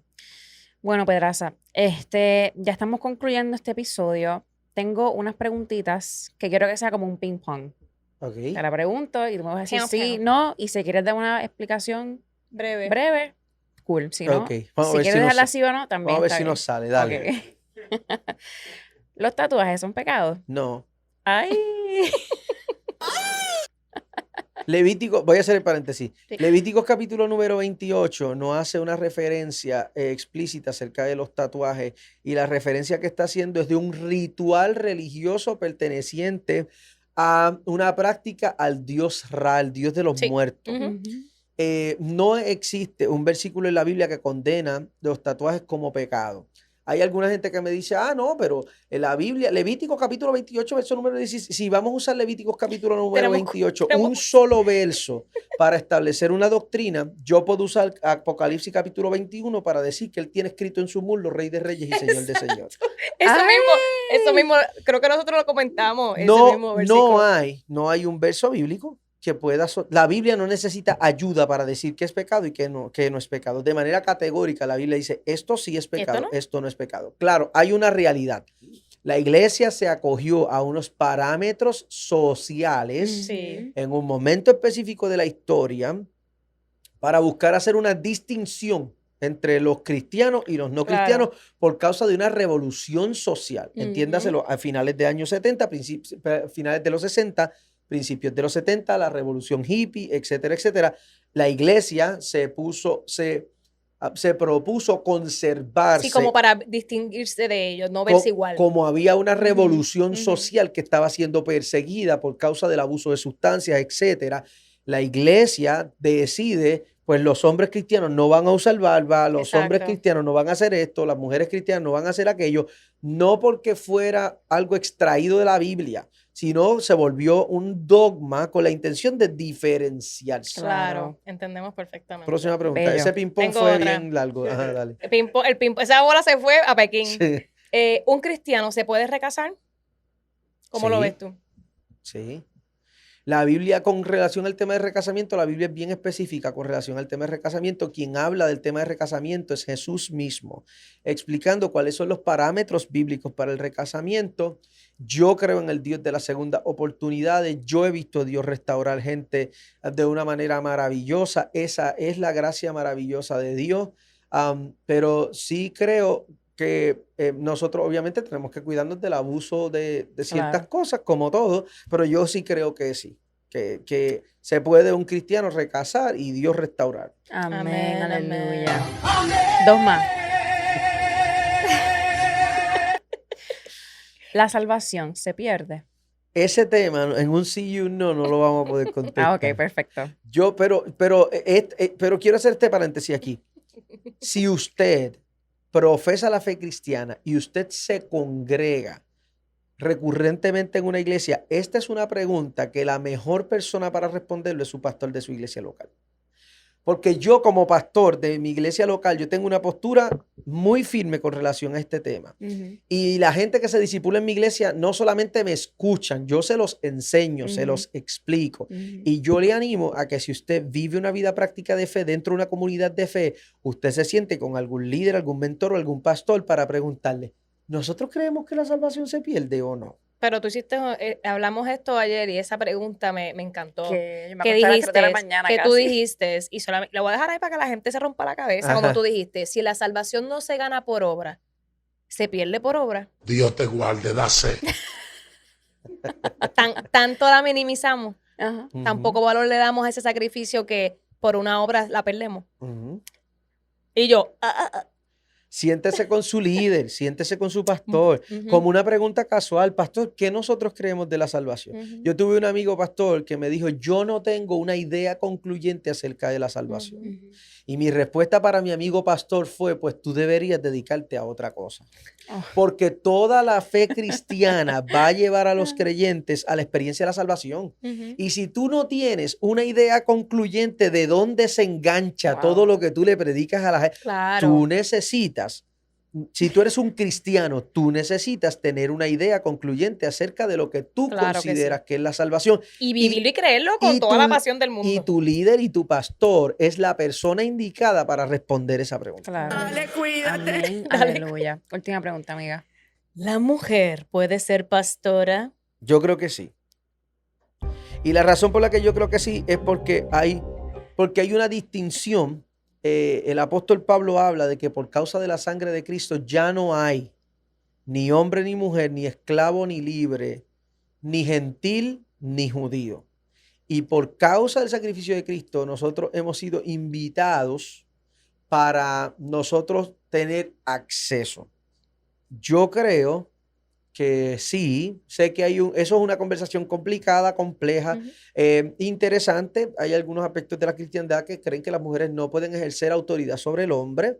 Y esas cosas yo las entiendo, pero creo que es un tema bastante debatible, pero en mi Debatible. caso, nosotros en nuestra iglesia tenemos mujeres que predican, tenemos mujeres que ejercen ministerio, y yo no creo, ¿verdad? En mi apreciación teológica, yo no creo que hay ningún conflicto con que una mujer pueda Ni liderar. que la palabra se contradice, ni que Dios se contradice. No, hay que mirar el contexto. Ese es el Ujú. problema. El Es contexto. que Dios no se contradice, amiga, pero vaya el contexto. ¿Cuándo se Ujú. dijo? ¿Para quién se dijo? ¿Por qué se dijo? Ujú. Gracias y bendiciones para todos. Amén. ¡Qué clase, Satanás! Si Aleluya. tú te creías, Lo logramos, amiga. reprendo en el nombre de Por ello, la Jesús. cámara se prendió en fuego como 3 Se prendió en veces. fuego, la vida, Pedraza se chocó con la luz, yo tengo gases, me le duele la rodilla. Son las 11 de la noche. Estamos cansados, Pero la vida ha sido se difícil. logró. Qué brutal este podcast. No demasiado duro, gracias, Pedraza. pero por estar vamos a aquí con hacer. No, pero nosotras. espérate, Fan y Hater. Está bien, pero le estoy dando las gracias. Sí, claro. Gracias, Pedraza. Gracias por ser tan chulita. Gracias por estar Claro. dispuesto a sentarte en la algo, silla más caliente. algo más que se te haya quedado Que quieras que compartir. tengas en tu corazón que quieras compartir. No, lo único que yo quisiera darle 3 consejos prácticos a la gente que nos está Ay. viendo. Aleluya. Sí, y con eso yo creo que mi participación termina.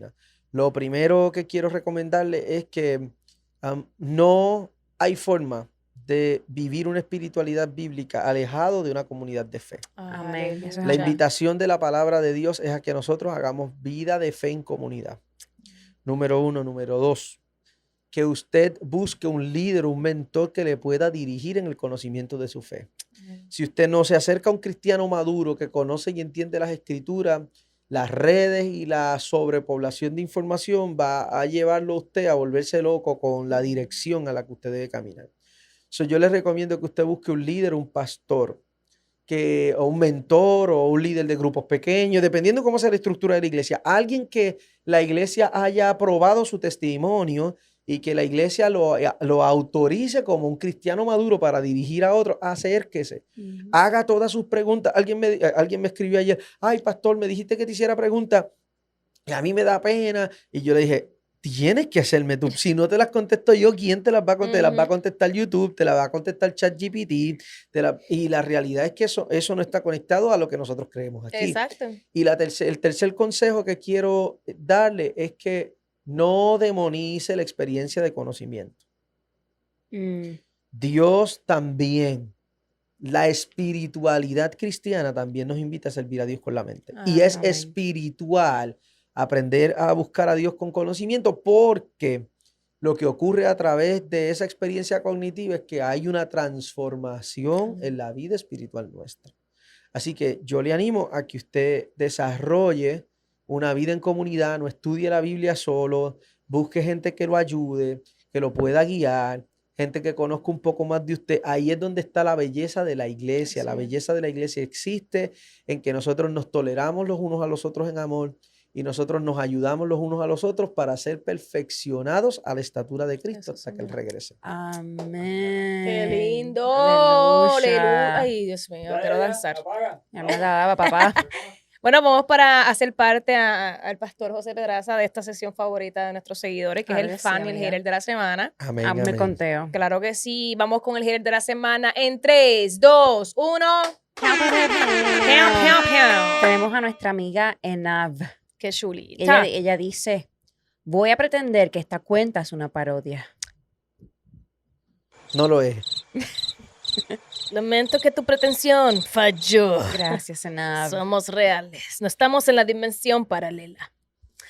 Bueno, amiga, vamos con el fan de la semana. El fan, tenemos como que varios aquí en mi imaginación. No es el primero. Ok, fan de la semana en 3, 2, 1, tenemos a Nicole Díaz y dice: aleluya.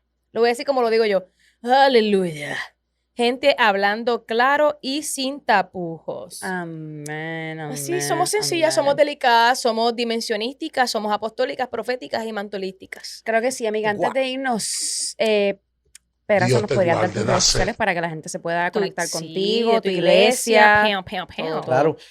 Pueden conectarse conmigo en cualquiera de las redes sociales como José R. Pedraza y la iglesia como Revival Church PR o Revival Church Metro.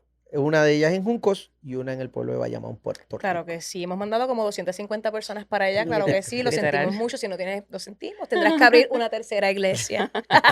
Bueno, corillo, hemos terminado este episodio y este Café Puya con Pedraza. Nos pueden conseguir por todas las redes sociales como Esta es la que hay podcast, Instagram, Facebook, TikTok. Pueden escribirnos sus historias, sugerencias y también colaboraciones a Esta es la que hay podcast@gmail.com, y también puedes conseguir nuestra mercancía en esta es la que hay podcast.com. Bueno, corillo, nos vemos en la próxima. Pórtense bien. Esta es la que hay.